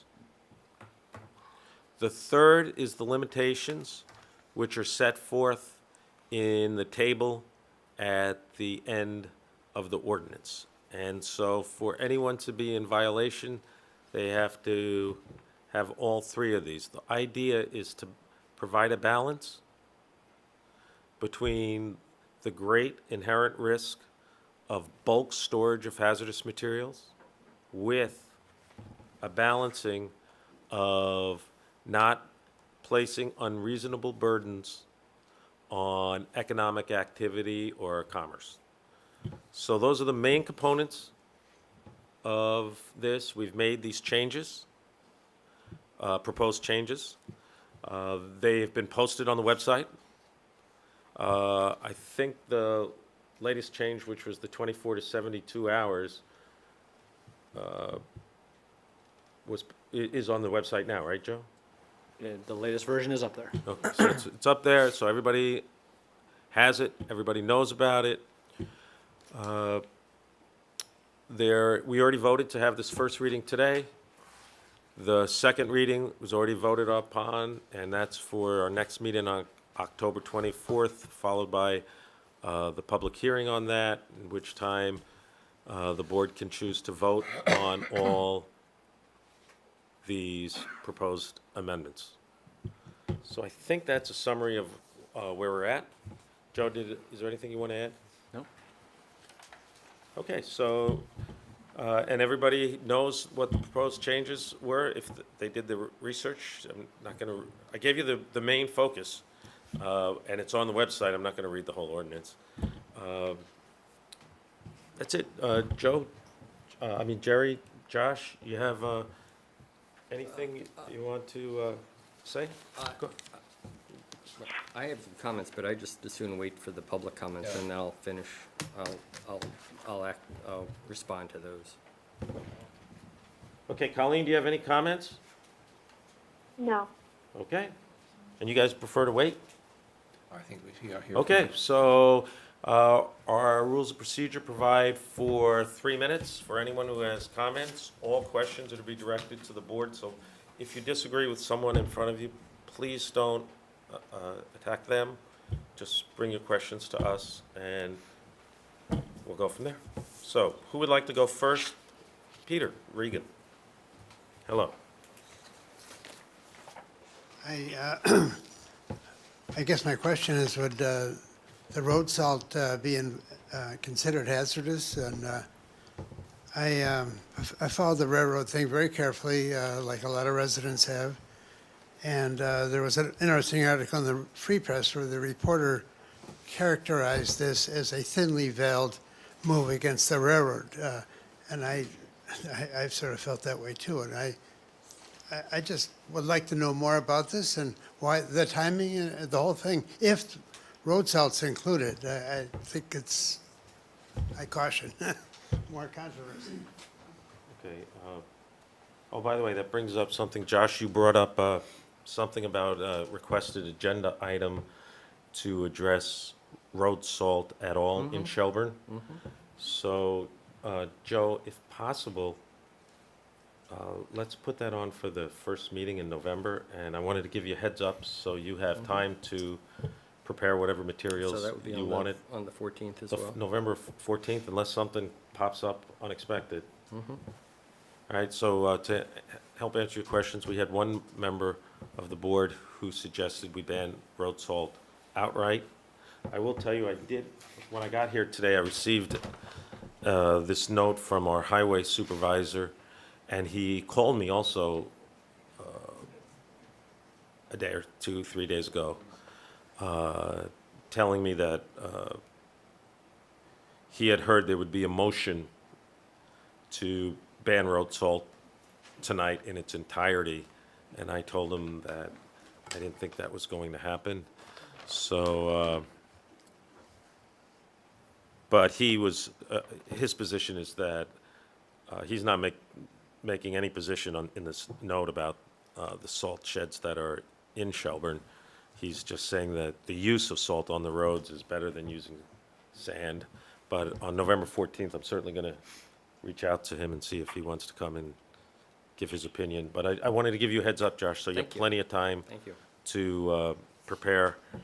As far as why road salt is in the ordinance, that was suggested by the experts and that the town is using, and the town attorney. It didn't come from us. I could tell you, I have read, and probably similarly to Josh, many, many articles about road salt. And we might have a difference of opinion, Josh and I, right now on whether road salt should be distributed on town roads. But there's clearly a growing body of thought that road salt is a hazardous material. All right, who else has a question? Can I just, Go ahead, Colleen. Make a comment about that. Sure. And that was at the last meeting when Josh suggested banning road salt. While I didn't agree with banning road salt completely, I did support it being on the agenda, and I had actually mentioned this back when I was first on the board, so this would have been over 3 years ago, and it was in regard to an article over in New York State about road salt and the salinity changes in water just from runoff from road salt. And so I actually do support at least discussing other options or being able to decrease the amount of road salt used on our roads, and not to ban it completely. I mean, heaven knows the number one type of trauma that I see in the ER and the operating room is from MVAs, and many of them come from winter and ice conditions. And, you know, of all the things that the rest of the nation has to sustain, the one thing that can kill us in Vermont is ice in winter. And so while I'm not in support of banning it completely, I am in support of it being on the agenda and seeing if just investigating ways to decrease its spread. Thanks, Colleen. Who else would like to say something? All right, we have, okay. Dr. Metz, why don't you go first? Well, I'm happy to, but I would defer to Mr. Murphy if he... Okay, well, Mr. Murphy, you have a chance. I just saw 2 other hands also, so if you want to defer to one of these guys, it's fine. Well, I'm just going whoever put their hand up, that's it. my comment goes back before the 3 criteria, or the 3 amendments that you listed. And it pertains to the quote-unquote experts that the town has hired. I'm concerned that out of the clear blue sky, we have Mr. John Diego. I don't know if he's a resident of Shelburne, but I don't think he is. I may be wrong about that. He spoke at the last meeting. But we have also a Betsy, is it Reichert? Whom and no one I've spoken to has heard her speak or knows of her qualifications. So we have, by some mysterious process, we have 2 quote-unquote experts that are serving as your advisors. And at the same time, we have a gentleman in our midst whom you've heard speak before, and I might add, speak impressively and write impressively, who has taken issue, and very serious issue, and very intelligent issue with some of the items or some of the inclusions on this bill. And his advice and his services, which he has offered over and over and over again in writing and publicly by speaking, he's offered his services, and yet they seem to be continuously ignored. And I wonder where the quote-unquote experts came from, what their qualifications. Well, Mr. Diego's qualifications were explicated last time, but Betsy Reichert, has anyone heard of her in public? Where did she come from? Who decided that she was going to advise the town? And why is our own resident Shelburne expert, who has commented extensively, being ignored? And I trust you know who I'm speaking about. And I expect we'll hear from him. I hope we'll hear from him. Okay, thank you, Dr. Metz. I will just respond that Mr. Murphy has spoken a couple of times, quite eloquently. I agree with you completely about that.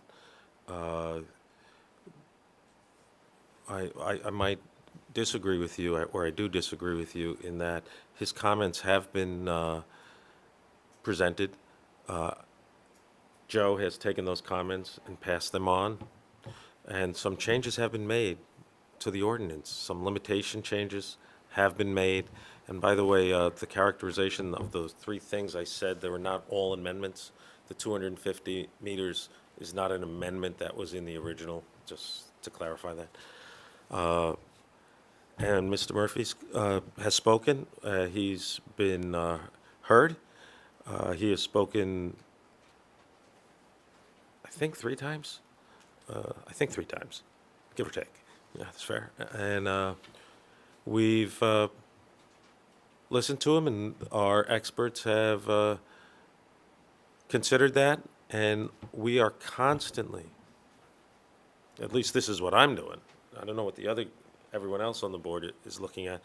I'm looking at balancing the inherent great risk from bulk storage of hazardous materials and balancing that with not placing unreasonable burdens on economic activity or commerce. So that's it. And I'm sure Mr. Murphy will speak again tonight. We had Mr. Boyd and Chief Ouimet. So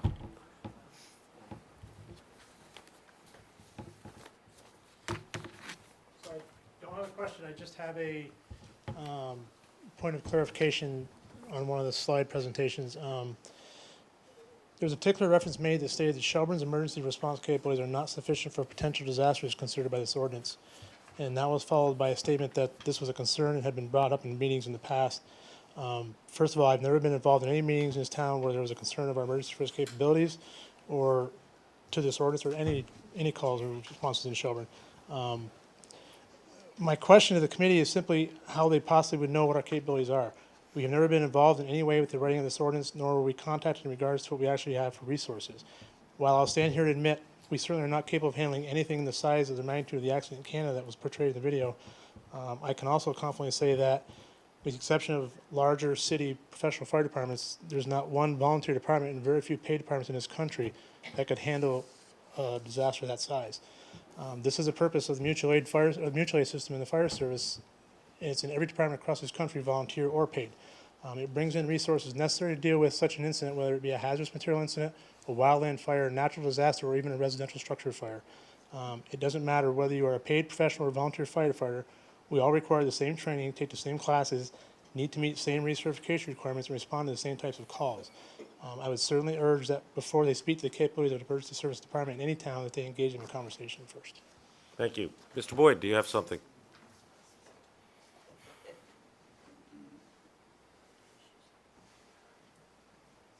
So I don't believe it's a surprise that I really don't agree with the ordinance as a whole anyways. I don't believe there's a need for it, but it's here. I really disagree with listing salt or sodium chloride as a hazardous material. It's not even a hazardous commodity. It's a corrosive commodity. It's not a hazardous substance. In my experience, the years that I worked for the town, for the highway department, we didn't have the salt sand shed then. We had a huge sand pile that was usually put up about this time of year, and I was personally involved with standing in the back of a truck and shoveling sodium chloride onto the sand pile as it was being pushed up. To the point that November, December, as there were warm spurts and there was runoff, you would have to recap that salt pile so it wouldn't freeze.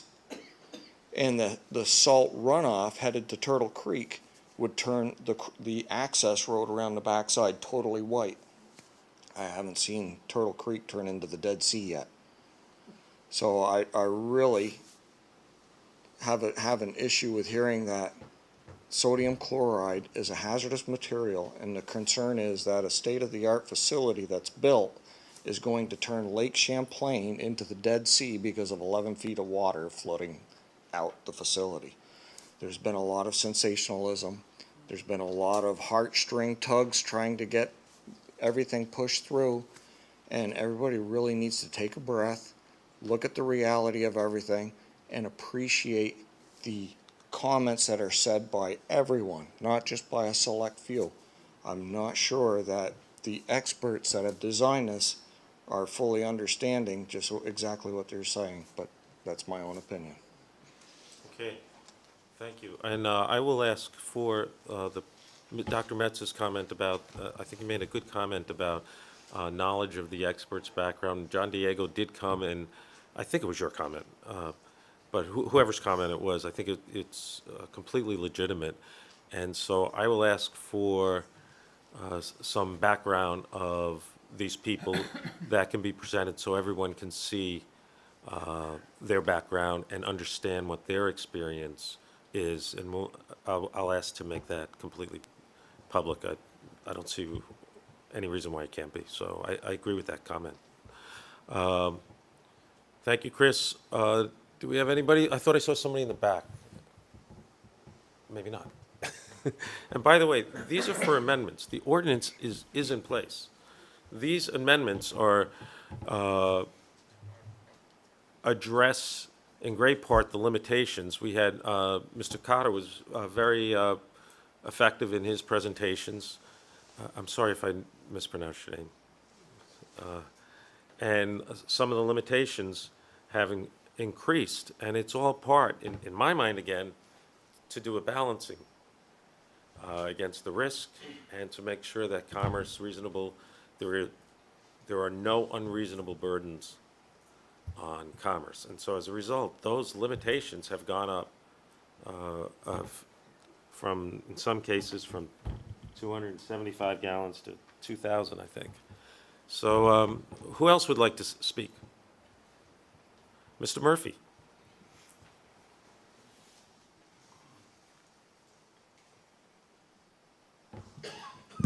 Thank you. Thomas Murphy. Let's see. 2 weeks ago, we had what I would call more of a propaganda than a presentation. Again, my personal opinion.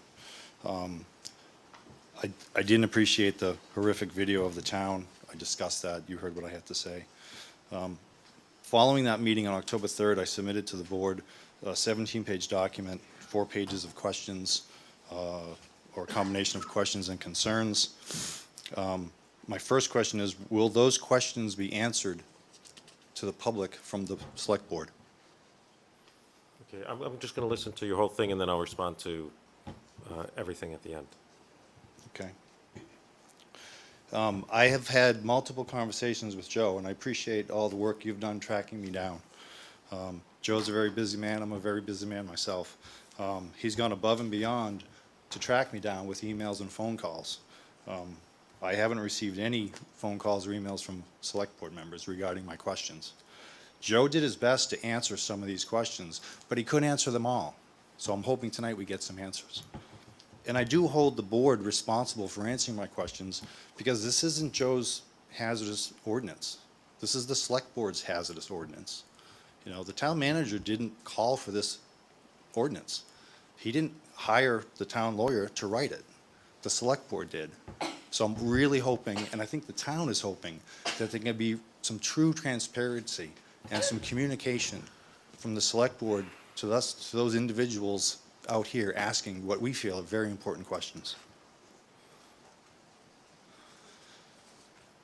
One of the comments made last week from your expert, Mr. Diego, insinuated that in his 30 years of being a consultant, he's only had one EPA inspection. One of my questions drives to that. And the question is simply, does Mr. Diego offer SPCC compliance programs for his clients? That's the EPA Spill Prevention Control Countermeasure Plan. If Mr. Diego does not offer this as an environmental service, then he wouldn't be exposed to EPA audits. So I feel that was kind of a misleading statement that our expert made. Mr. Diego's website does not list SPCC preparation as a service that his environmental company provides.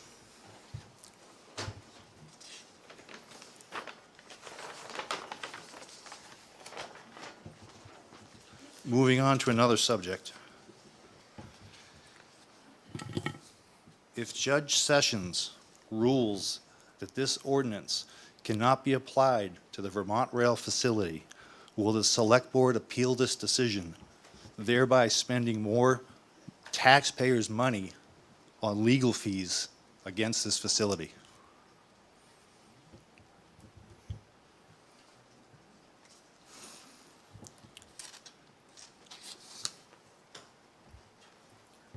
So last week I spoke about oil. I'd like to speak about chloride this week in our lake, in our waterways. I feel very strongly that chloride concentrations in the La Platte River is not a Vermont Rail issue. It's a we live in Vermont issue. We de-ice our roads. We've been doing it for decades. All of a sudden, Vermont Rail has a salt shed facility in our town, and now the sky is falling with results of chloride going through the roof.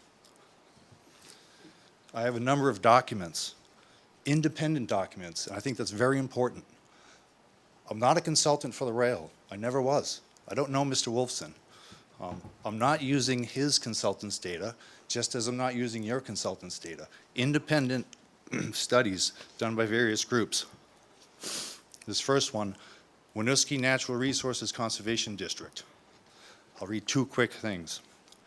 Living in Vermont, and again, this is testimony to the State of Vermont House of Representatives, House Committee of Natural Resources, Fish and Wildlife, dated January of 2017. Excuse me, I have a cold. Living in Vermont, we depend on clear roads during winter to maintain our way of life.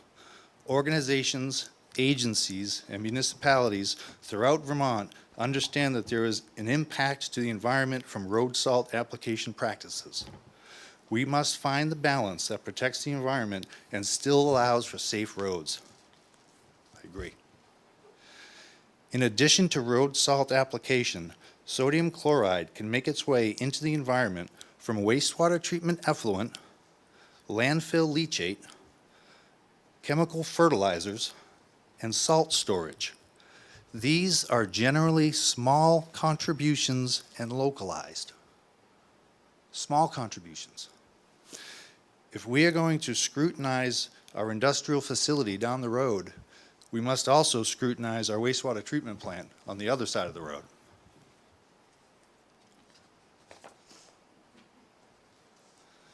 An article from March of 2015, presented in the Burlington Free Press. I'll read one statement. The region's highest average and peak chloride levels have been found in the La Platte River. Again, dated 2015. It's Mike Winslow. From 2008, Angela Shumbaugh, Lake Champlain Long-Term Water Quality and Biological Monitoring Program, which was initiated in 1992. So this is a DEC document. I'll read one statement. The La Platte River typically has higher chloride concentrations than other rivers in the basin. So it's here, and it's in our waterways, because we live in Vermont. We ask for safe roads. We use it to de-ice our roads. So this is not a facility issue. It's just the nature of where we live. I continue to feel that this ordinance just keeps getting pointed to one particular facility. An industrial facility on industrial property purchased by an industrial company. We should welcome them. There's job opportunity.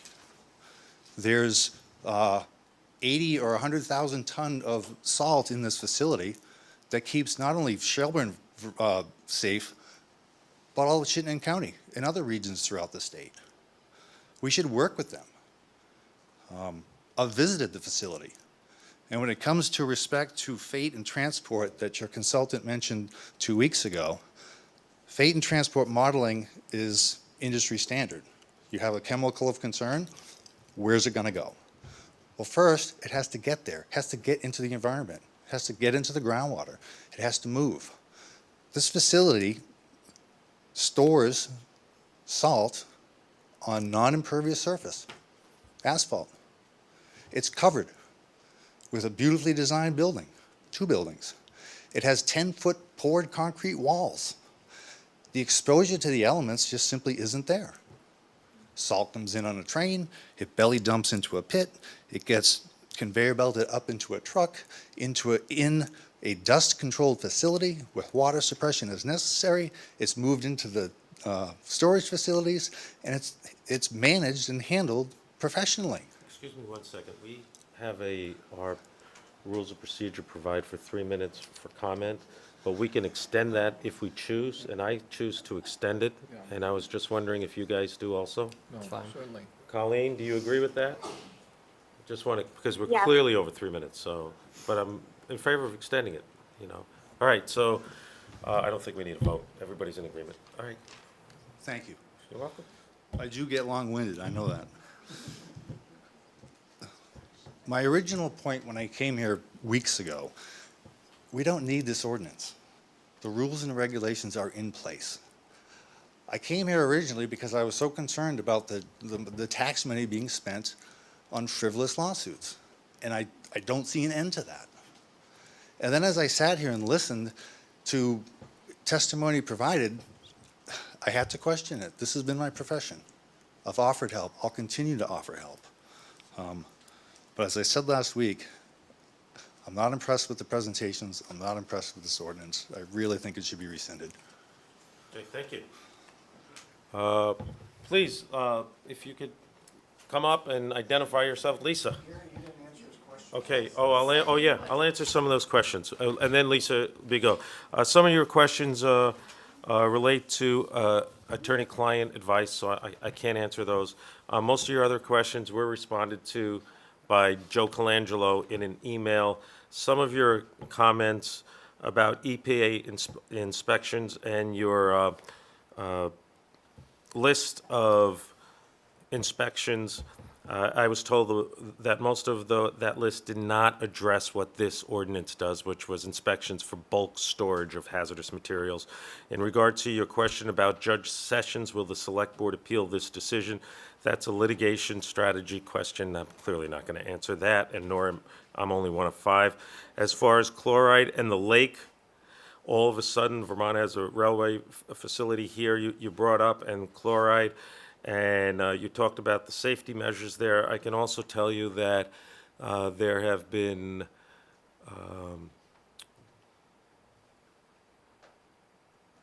drilling on the site to measure the chloride level, and the chloride level has increased since this has gone forward from 5 milligrams per liter to over 600 milligrams per liter in this short amount of time. And as far as you saying the facility is all on asphalt, there's actually 2 wetlands right there. The level where the increased chloride from 5 milligrams to over 600 was measured goes right into the wetlands, right into a retention pond. Then there is a spillway directly into the La Platte River, which flows into Lake Champlain. As far as we must also scrutinize our wastewater treatment plant, we scrutinize everything in town on a regular basis, including we are going to be looking at our salt shed to see if we need to make changes to our salt shed. Should we work with Vermont Railway? We tried that, it failed. So though I answered your questions. So Lisa, you're up.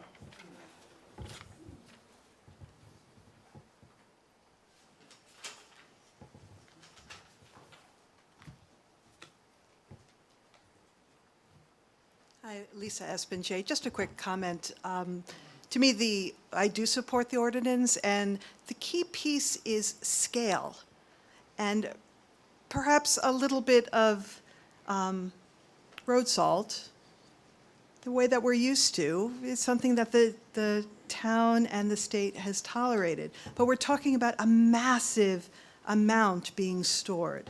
And to think that that is not hazardous because a small amount isn't, to me, makes no sense. So I am actually a little disappointed that the amount of time that it could be stored has changed to 4 days.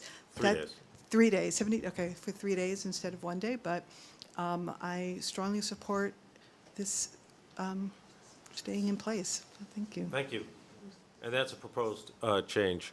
And the reason it was proposed, I think I mentioned it briefly, but just to be clear, is it's a balancing of the great inherent risk from the storage of bulk storage of hazardous materials with not having an unreasonable burden on commerce.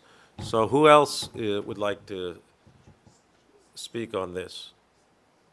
All right, there's no decision item here tonight on this. So this was a first reading, and we will have a second reading on this on October 24th. Thank you. I have comments. Oh, okay. Okay. I thought I asked if anybody else had any. No, I did, and I said I would make them after everybody else talked. Okay. Earlier today, I sent a email to the Selectboard with another list of questions that I'm not going to read them all.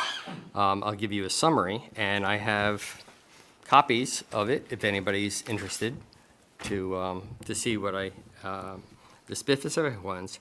And I think they address both some of the things that have been said here and some of the things that you commented on, Gary.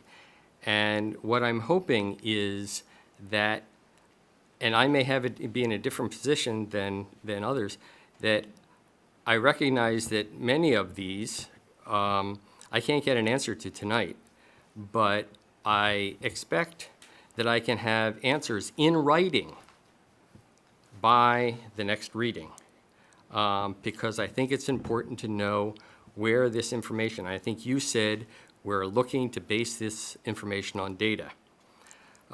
So just following up on what you said about the town shed, the current limits are 550 tons or 7,000 gallons. I'd like to know where the reference are to say that that's a good number, because as you say, it's this balancing thing. So balancing requires sort of knowledge and data to say what's going on. And because that asks the question, well, that's 550 tons. Is 500 tons better? I mean, is it less hazardous at 550? Is 600 less? I mean, so where do these numbers come from? And so, as you said, I'd like to know what kind of monitoring procedures are underway to determine whether our salt shed it has a problem. And how much salt are we using? I'll get that because I'll need that for our November 14th about how much salt we're actually using. There's also a really interesting report on the town website that's a groundwater monitoring report. And it talks about the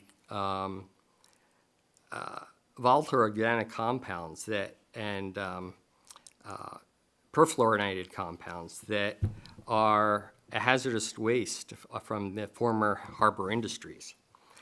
And that report states that the PFC levels indicate that the La Platte River and wetlands are possibly being impacted. So if we've already got a recognized hazardous waste that is flowing towards the La Platte, and these are hazardous substances, why aren't they on table 1 as something that we should be concerned about? And do we know who else may have these chemicals?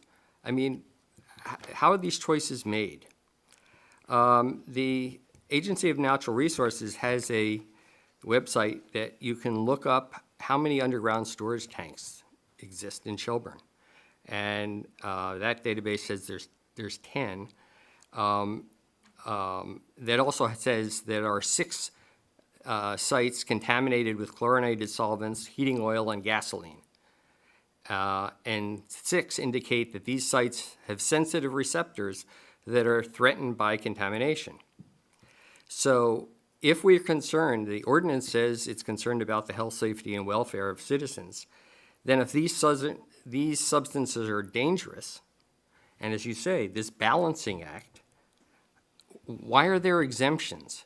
Is 2,000 gallons not hazardous, and $10,000 gallons? How can you make that determination that something's a problem here at this level, but it's not there? I want to see the data that tells me where the risks are, and we'll get to that in a moment. Because at the last select board meeting, as Mr. Murphy said, there was this video of a tank car, and that suggests a risk to the town. So what I'd like to know is what Vermont data or national data exists to the number of tank cars or fuel tanks that explode each year. And that would give us an indication of how high risk are the town, and what were the circumstances, and what was the contents of these tanks. Okay, and then going back to the concern for health and safety and welfare, and damage by hazardous materials, I assume that when this ordinance was crafted, there had to be a risk assessment to determine what items would go into Table 1. And so those must be the most serious hazards. So I would like to see the risk assessment documents or other reference materials used to demonstrate what substances were considered, what the threats are, and the selection process for inclusion. So those are the things that I want written answers with documentation. And I don't see any reason why that should be a problem, since obviously all that work had been done prior to the writing of the ordinance, which leads me to the first of the questions, which I think I can get an answer to today, and other people have asked, is at what point and who directed the town attorney to draft the ordinance? I don't recall this being a select board decision. Even though you've said that it has been discussed over time, I don't remember ever authorizing or suggesting that this ordinance needs to be written. I mean, most of the ordinances in the past have been written by the zoning office. Where did this come from? And who gave the permission for the town attorney to hire these experts? This wasn't a select board decision, as you said, or as somebody said. I don't remember being involved in any decision like that. And it's been noted, and Claudine provided, and you provided a series of numbers that suggested groundwater contamination. Okay, I want to see those data. Where did those data come from? Give me the source of that, and if this is a continual testing process, then those data should be available on the websites for everybody to know what's happening. Because as everyone would know, when you take monitoring data and testing data, one measurement doesn't mean anything. You have to look at trends. You have to look at how things happen over time, because there are momentary blips and that are due to lots of different things. Unless you can look at data over time, it doesn't tell you anything. So as I said, everybody has a copy of this, these items. I would add Mr. Murphy's questions to that. I think he deserves a written set of answers backed by documentation, because if all the work you say went into crafting this ordinance, there's got to be a whole lot of documentation as to where this information came from. We've hired all these experts. These experts have to have relied on data and material and reference materials. Please, if we're going to do this, I'd like to see those materials. I don't see any reason that they shouldn't be available to everyone. They can look and make their minds. So we have two sets of questions, mine and Mr. Murphy's, and in the 2 weeks before the next meeting, I think the town deserves to see the information that was used to create this information and these questions answered specifically in writing. And if you can please answer my first two questions, or just the first one, when did the town attorney start working on this ordinance and on whose authority? Okay, Jerry, do you have anything? No, okay. Colleen? Did this have, I think that wasn't the direction given to the town attorney in July? I mean, I was out of the country during that time, but that's what I remember hearing when I came back. That's probably like the first question. Okay. I didn't review in detail Josh's submission today, but I did make some inquiries, and it was a discussion of an item on tonight's agenda, and it was a violation of the open meeting law. So he's going to disagree with me, and that's fine. We have a difference of opinion of it, but it's a real issue. Would you repeat that? What I said was that Josh submitted something to the entire select board today by email. It was a discussion of an agenda item. The open meeting law doesn't permit that. So I did not spend, after I opened it up and I read it briefly and I realized what it was, I determined that it was yet another violation of the open meeting law. Okay, Gary, can I please inform you of the statement in the open meeting law, which I provided at the end of that, which says, a meeting shall not mean written correspondence or an electronic communication, including email, telephone, or teleconferencing between members of a public body for the purpose of scheduling a meeting, organizing an agenda, or distributing materials to discuss at a meeting, provided that such a written correspondence or such an electronic communication that results in written or recorded information shall be available for inspection and copying under the Public Record Acts as set forth in Chapter 5, Subchapter 3 of this title. That is available. I'm making this available. I sent a copy to Joe, which makes it a public record.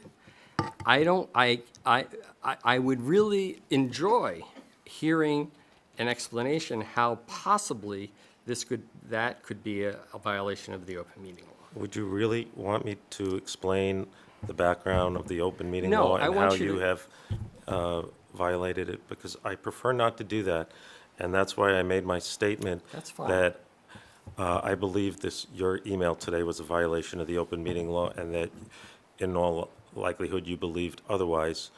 And you just read the whole statute that was in pertinent part. And I will respond, but I would prefer not to respond.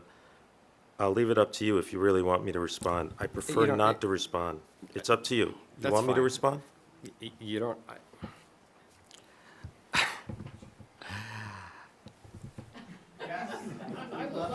Go ahead. Give it your shot. Mr. Dean has repeatedly, Dr. Dean has repeatedly been instructed about caution and warned about breaches of the open meeting law. Town Manager Colangelo sent several emails to him warning him. In addition, the town has held a seminar hosted by the town attorney in which open meeting law requirements were discussed. We have received an email from Mr. Dean in which he claims his emails were not violative of the law, and this was in the past, and now again we have another one. We have had counsel advise us that he disagrees with Mr. Dean. His email discusses town business with the entire board. Sending emails to the entire select board discussing town business is a violation of the open meeting law. This is not just distribution of materials. This is a discussion of items. Nor is this the first time this has happened, and this is why I didn't want to go through this. In 2009, the Wisconsin Department of Justice issued a letter referring specifically to Mr. Dean and violations of the open meeting law. Mr. Dean, this is a consistent pattern. We have been warned. I've asked you not to do it, and you continue to do it. It's a real concern. 2009? It's outrageous, sir, that the town manager Thank you. has been directed to correct selectmen. That's not the way it works. Okay, I don't know why you blurted out, nor do I understand what you're saying, Dr. Metz. All right. Is there anyone else who has a comment about the ordinance? Please, and again, please identify yourself. Linda Reel, Falls Road. I would love to hear the answer to those questions that Dr. Dean just presented. Thank you.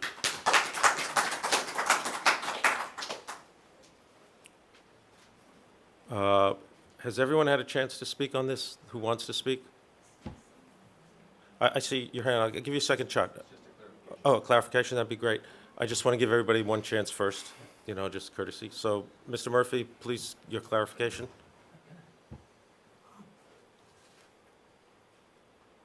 I think you said some of my questions couldn't be answered due to attorney-client privilege. That's correct. Now, this is the town's attorney, correct? And I'm a member of this town, and I live here and I pay taxes here. Isn't Claudine indirectly my client? Claudine is not your client. She's the town attorney.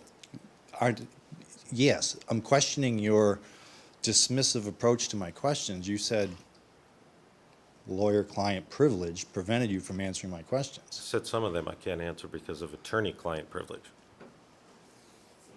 Same thing.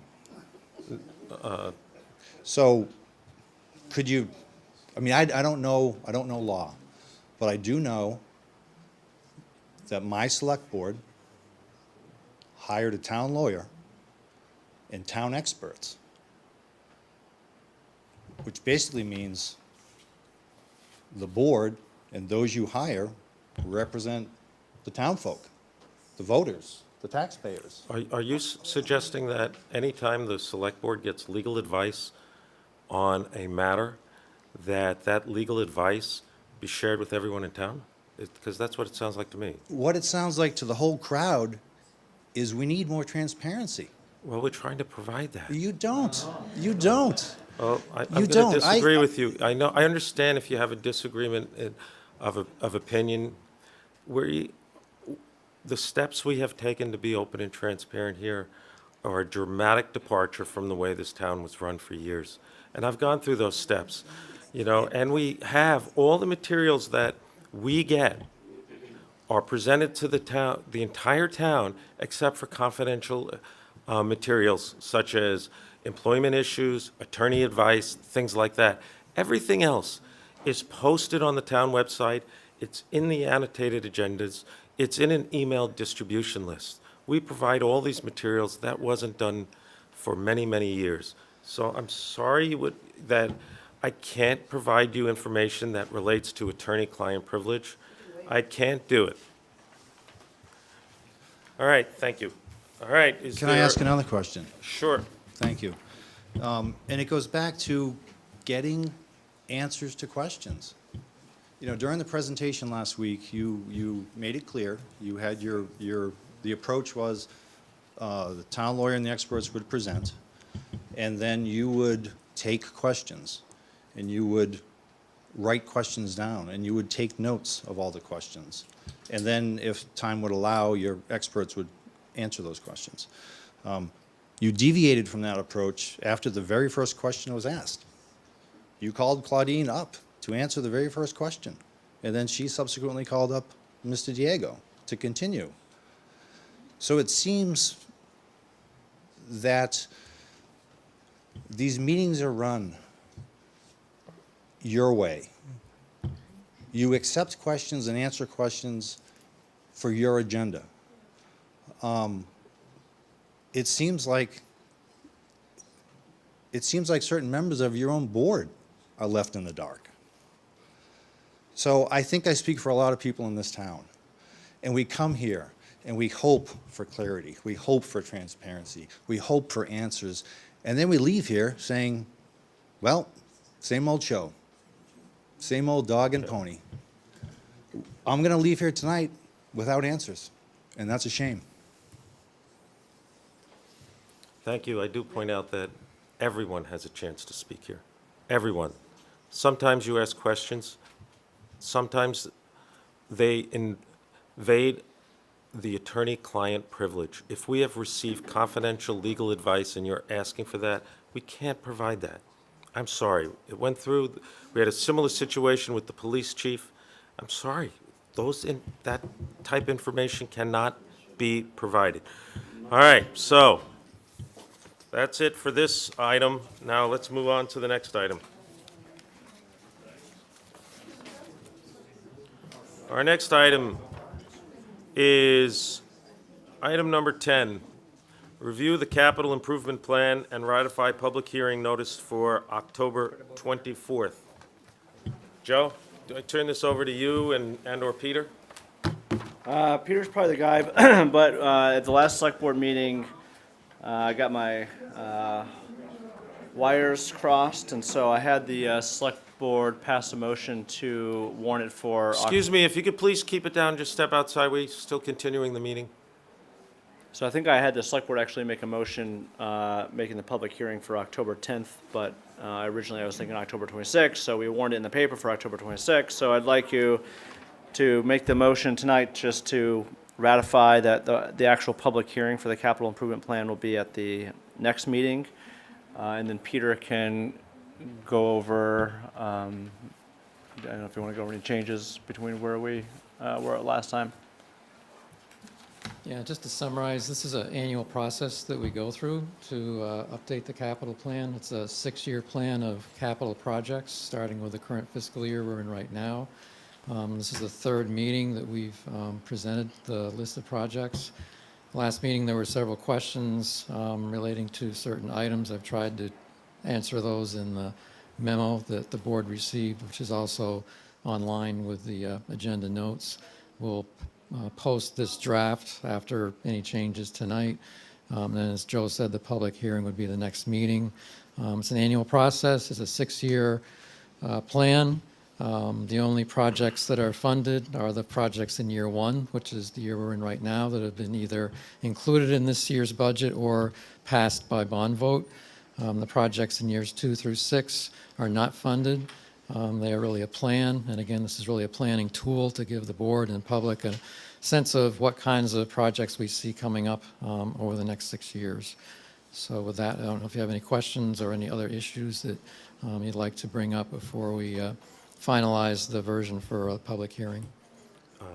I don't have any questions. Do you guys have any questions? Or Colleen, any questions? Yeah, I'd like to suggest, I'd like to propose an addition on page 4, item 8. It's actually 7 and 8, or 6 and 8. Peter noted the interest of the Bike Ped Committee in accessing some funds for what I think is a greatly needed and ideal project on Bay Road to make to connect the paths on either side. But I note that that's in the CIP as an 80% grant and general fund 20%. So what it seems to me might be useful to do is to put under fiscal year 18 and 19 under safety improvements. For the moment, it's identified as the village area, but we could certainly at some point expand that to a larger geographic area and put 10,000 in that fiscal year 18 and 19 with the expectation that the Bay Road corridor improvements funded 80% by grant are not as likely. Okay. Josh and Colleen, any thoughts on that? Fine. Fine, I'm fine with that too. Great. And the second question, suggestion I had has to do with a striper. And I should have done my homework, for which I apologize, but I didn't, to cost out or talk to Paul about, you want to pick up? I know it's come up because there's been more demand from, to try to do more striping, bring the fog lines in. We sometimes have to wait for the state to come by, and it takes a few weeks, and people get a little ornery. So I know one of the ideas was to get a striper. I'd like to talk to Paul Goodrich a little bit more about that. It's not as easy to stripe straight lines as one might think, and so I'd hate for us to be in a position where we purchase a piece of equipment to do that, but we're not really able to provide a good straight line. We're waiting for a few extra weeks for the state to come by would be the right thing to do. So I do think, Jerry, I recommended this as an idea, and I will review that more with Paul to see if it's a viable thing for us And to it take may on. be, it's also the fact that the availability of this service is not, I mean, the reliability is because of, and for one reason, weather, and because everybody at the same time of year is trying to use the service. Right. It's a tough access in terms of, given the amount of additional activity we've got. So between now and the next edition, I'd like to propose something specific there, including some alternatives with South Burlington. Sounds reasonable to me. Josh, you good with that also? Colleen, you good with that too? Thank you. Yes, Yeah, great, thank you. Josh, I don't remember if you said you had something on this today. No, I don't. Okay, I don't either. Colleen, are you good with it? yes. Okay, so we want to then vote on having the capital improvement plan ratify a public hearing for October 24th. So moved. Moved by Jerry. Is there a second? Second. Seconded by Josh. Any discussion? Chris? I'm not sure the relevance of this page, but it's got 4 items on it. One was the fire station. Item number 1 was the fire station. Item number 2 is a replacement rescue boat. Actually, excuse me, 5 Yes. items. My question was with regards to what's written about the replacement rescue boat. When was that due to be replaced, first of all? Is 3 years out. 3 years out? And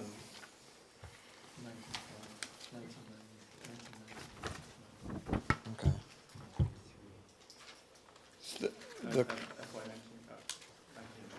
So what was written here, concern was expressed about the cost of this being paid by the Shelburne property taxes when other communities benefit from its services.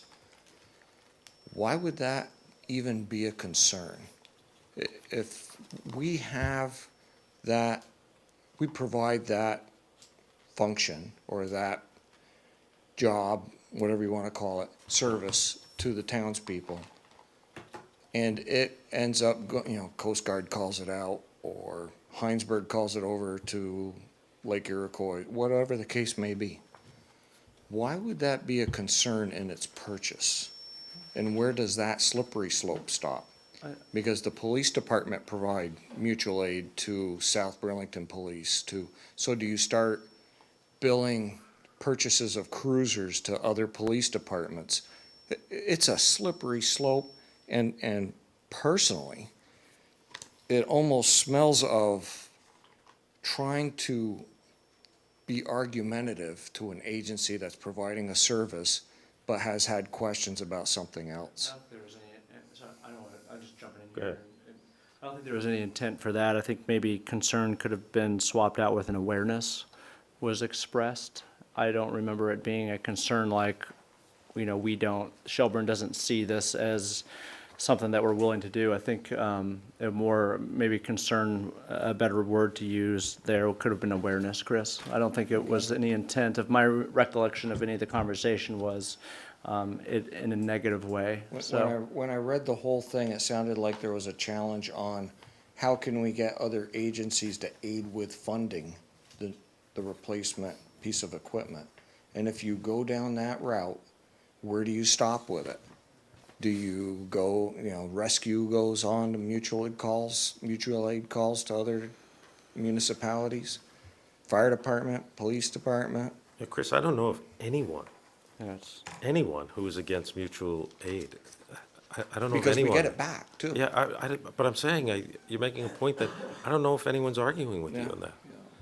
One thing that I think would be a benefit to this, Peter had worked on it a while ago, coming up with a mechanism, and I think if I recall right, Peter, correct me if I'm wrong, but there was an issue with getting vehicle replacement funds in place so that you didn't have to bond as much or any of it, and tying it into impact fees.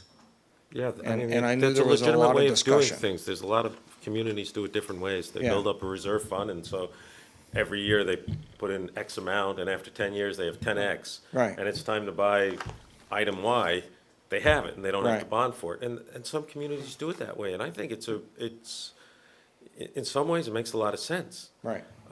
Historically, we do that in certain ways, and other ways, we bond. So we come somewhere in between there. Mm-hmm.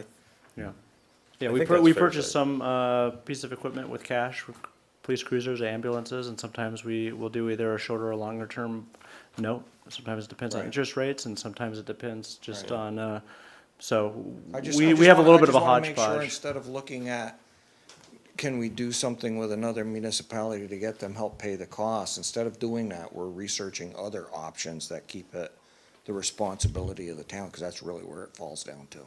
Okay, thanks, Chris. Yeah. All right, anyone else on, Peter, please. Just to respond to Chris's comment, which I appreciate, I think there's a difference between mutual aid and an investment of $275,000 in a rescue boat.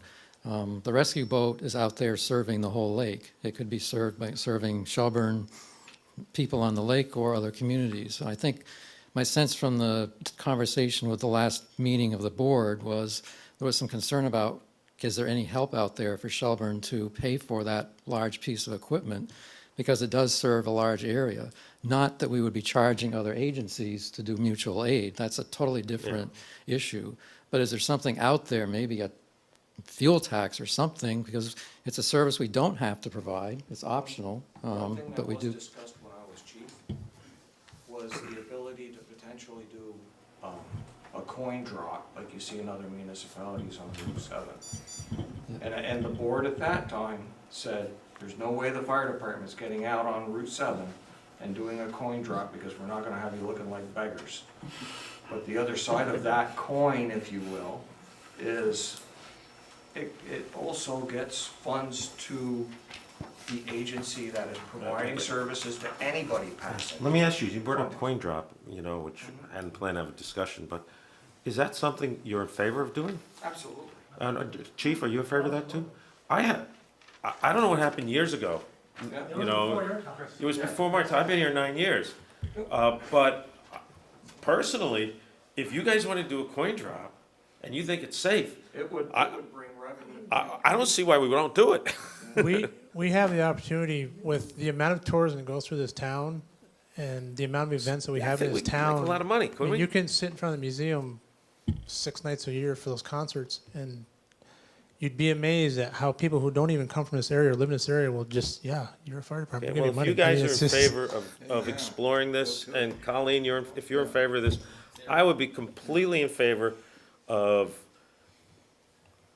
helping you in any way we can to do a coin drop or whatever else might be helpful. And it's interesting because I vaguely remember 6 or 8 years ago, somebody bringing it up on the board. And I always wondered, why the heck don't we do it? That's why. We got shut down very. Okay, well, look, for me right now, and you just heard these I two wasn't guys on board. and Colleen now, you have the four of us all here saying, yeah, we're ready, you know, if you want to do it, you know, I want, let me know what I can do to help. If I can also just speak to the boat, what I would like to do, and I have my lieutenant here with me tonight, who's in charge of our marine operations, is we can put together all the information you want to explain how this boat works, how much we use it. It's in town a lot more than it's out of town, and the way the Coast Guard works. and the That'd way be great to know, because it is a concern, and Peter was right to bring it up, and my concern is, it's a $275,000 item, and I don't have any of those figures, and if it's 90% used in Shelburne, great. You know, if it's It runs in the if it's same- 5% in Shelburne and it's 50% for New York and No, other towns. it runs you in know. the same aspect as a fire apparatus. I mean, it's part of our fleet, you know, we're part of a mutual aid agreement with fire departments, but we're also a mutual aid agreement with any department that responds on the lake, both New York and Vermont. They're another separate mutual aid organization, and it's hard for one boat to handle any incident. The last time that the boat came up, this was years ago, because we had a big discussion Yeah. about the boat, and I remember we had one Shelburne resident saying, oh, I'll front for it and then Yeah. pay you back, you know. There was, you know, there's just the issue of how much it's gonna be used, and the cost is, if I remember correctly, was significantly less than $275,000. The boat we bought was a used, we bought it secondhand, that's the reason it was so inexpensive. We've gotten the time out of it we anticipated getting out of it by the time we had the replacement in process. We anticipate in the future of having to replace that boat because and like I said, we can come to the 24th meeting, we can bring all kinds of I don't think it's information. necessary myself for the 24th meeting. Okay. I think when it will be necessary is, just because it's in the capital improvement plan, Right. it's not the select board voting yes on it. Right. It's one thing to put in the capital improvement plan, it's another thing for the select board to vote yes. When it's time to purchase it, which if it's 3 years out, you know, you're looking 2 years out Yeah. to get the information, Right. it'll be It'll be the updated. same process as we Yeah, did with the. I don't it think will it's be the same thing. necessary, Okay. for me anyway, for the 24th in regards to capital improvement plan. Okay. It's, I mean, if we were gonna vote on whether to buy it, then it would be And necessary. like we said, there's ample opportunities to get grants, especially for marine units like this. So that's definitely in our scope to pursue that. You know, it's depending on what kind of grant you go for, obviously, but it's just another way for us to, you know, like I said, we'll definitely, it'll be a process like it was for the Quint. It'll be a good year-long process. So the information will be coming out as we That'd be research great. it. but- Ken, do you mind if I ask you a question?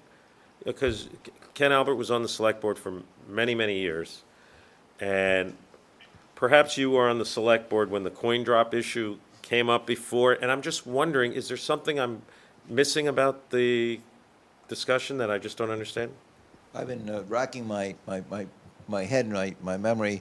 I don't recall the circumstances around the coin drop. Yeah. I'm just wondering, am I missing something? I remember something vaguely.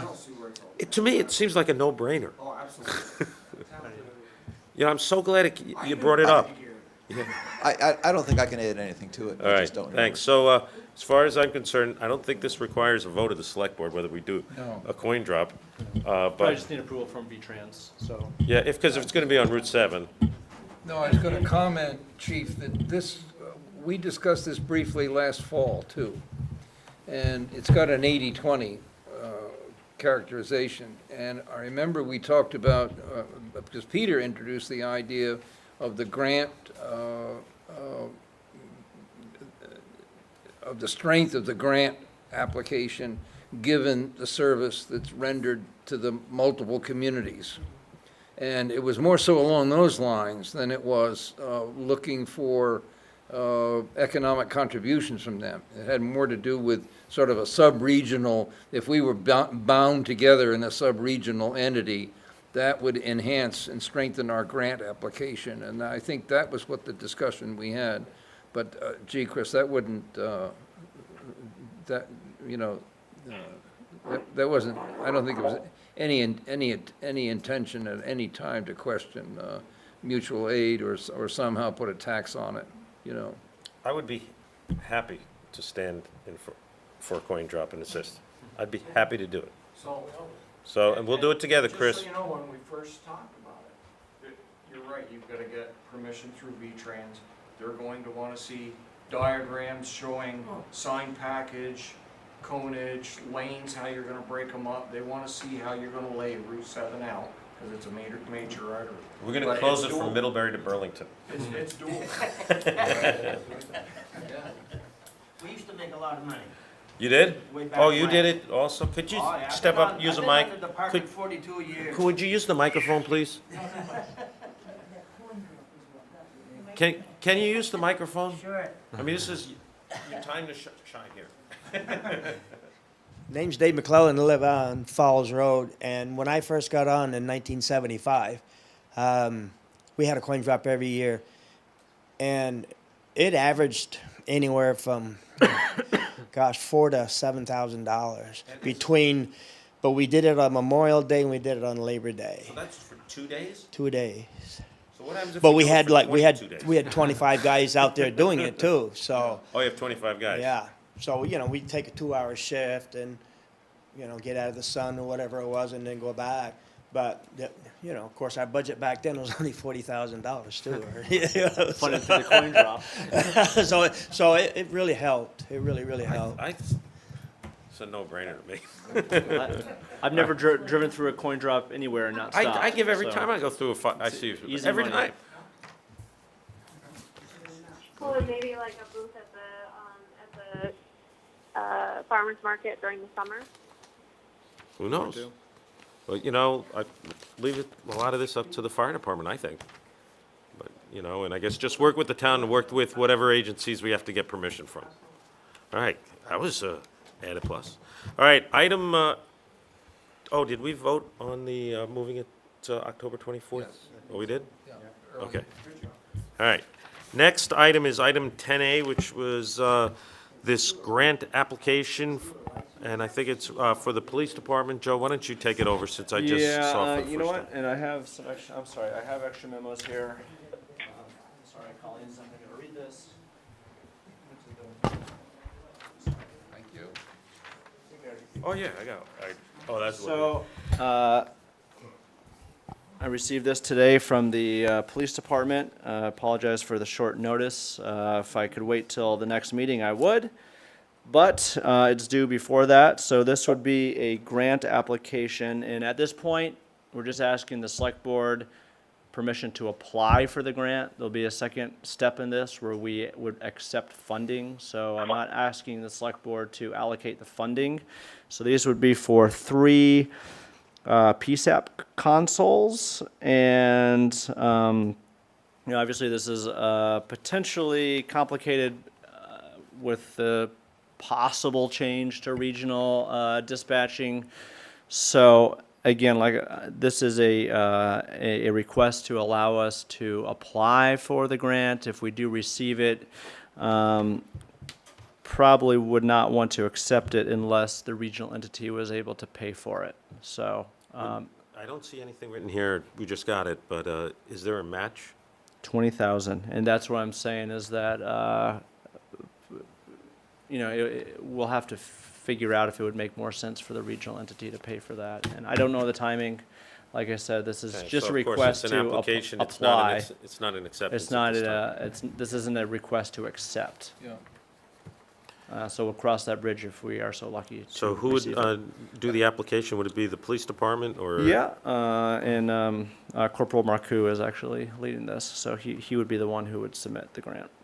All right, I entertain a motion to approve an application for a grant by the Shelburne Police Department for the equipment referenced in this memo, which appears to be replacement of dispatch console communications equipment. Yeah, thank you.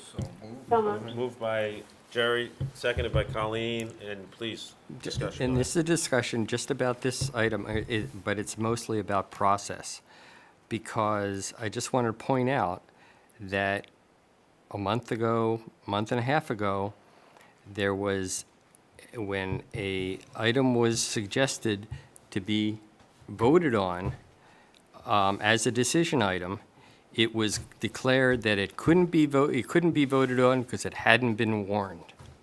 Here we have an example of a item being placed on the agenda, not even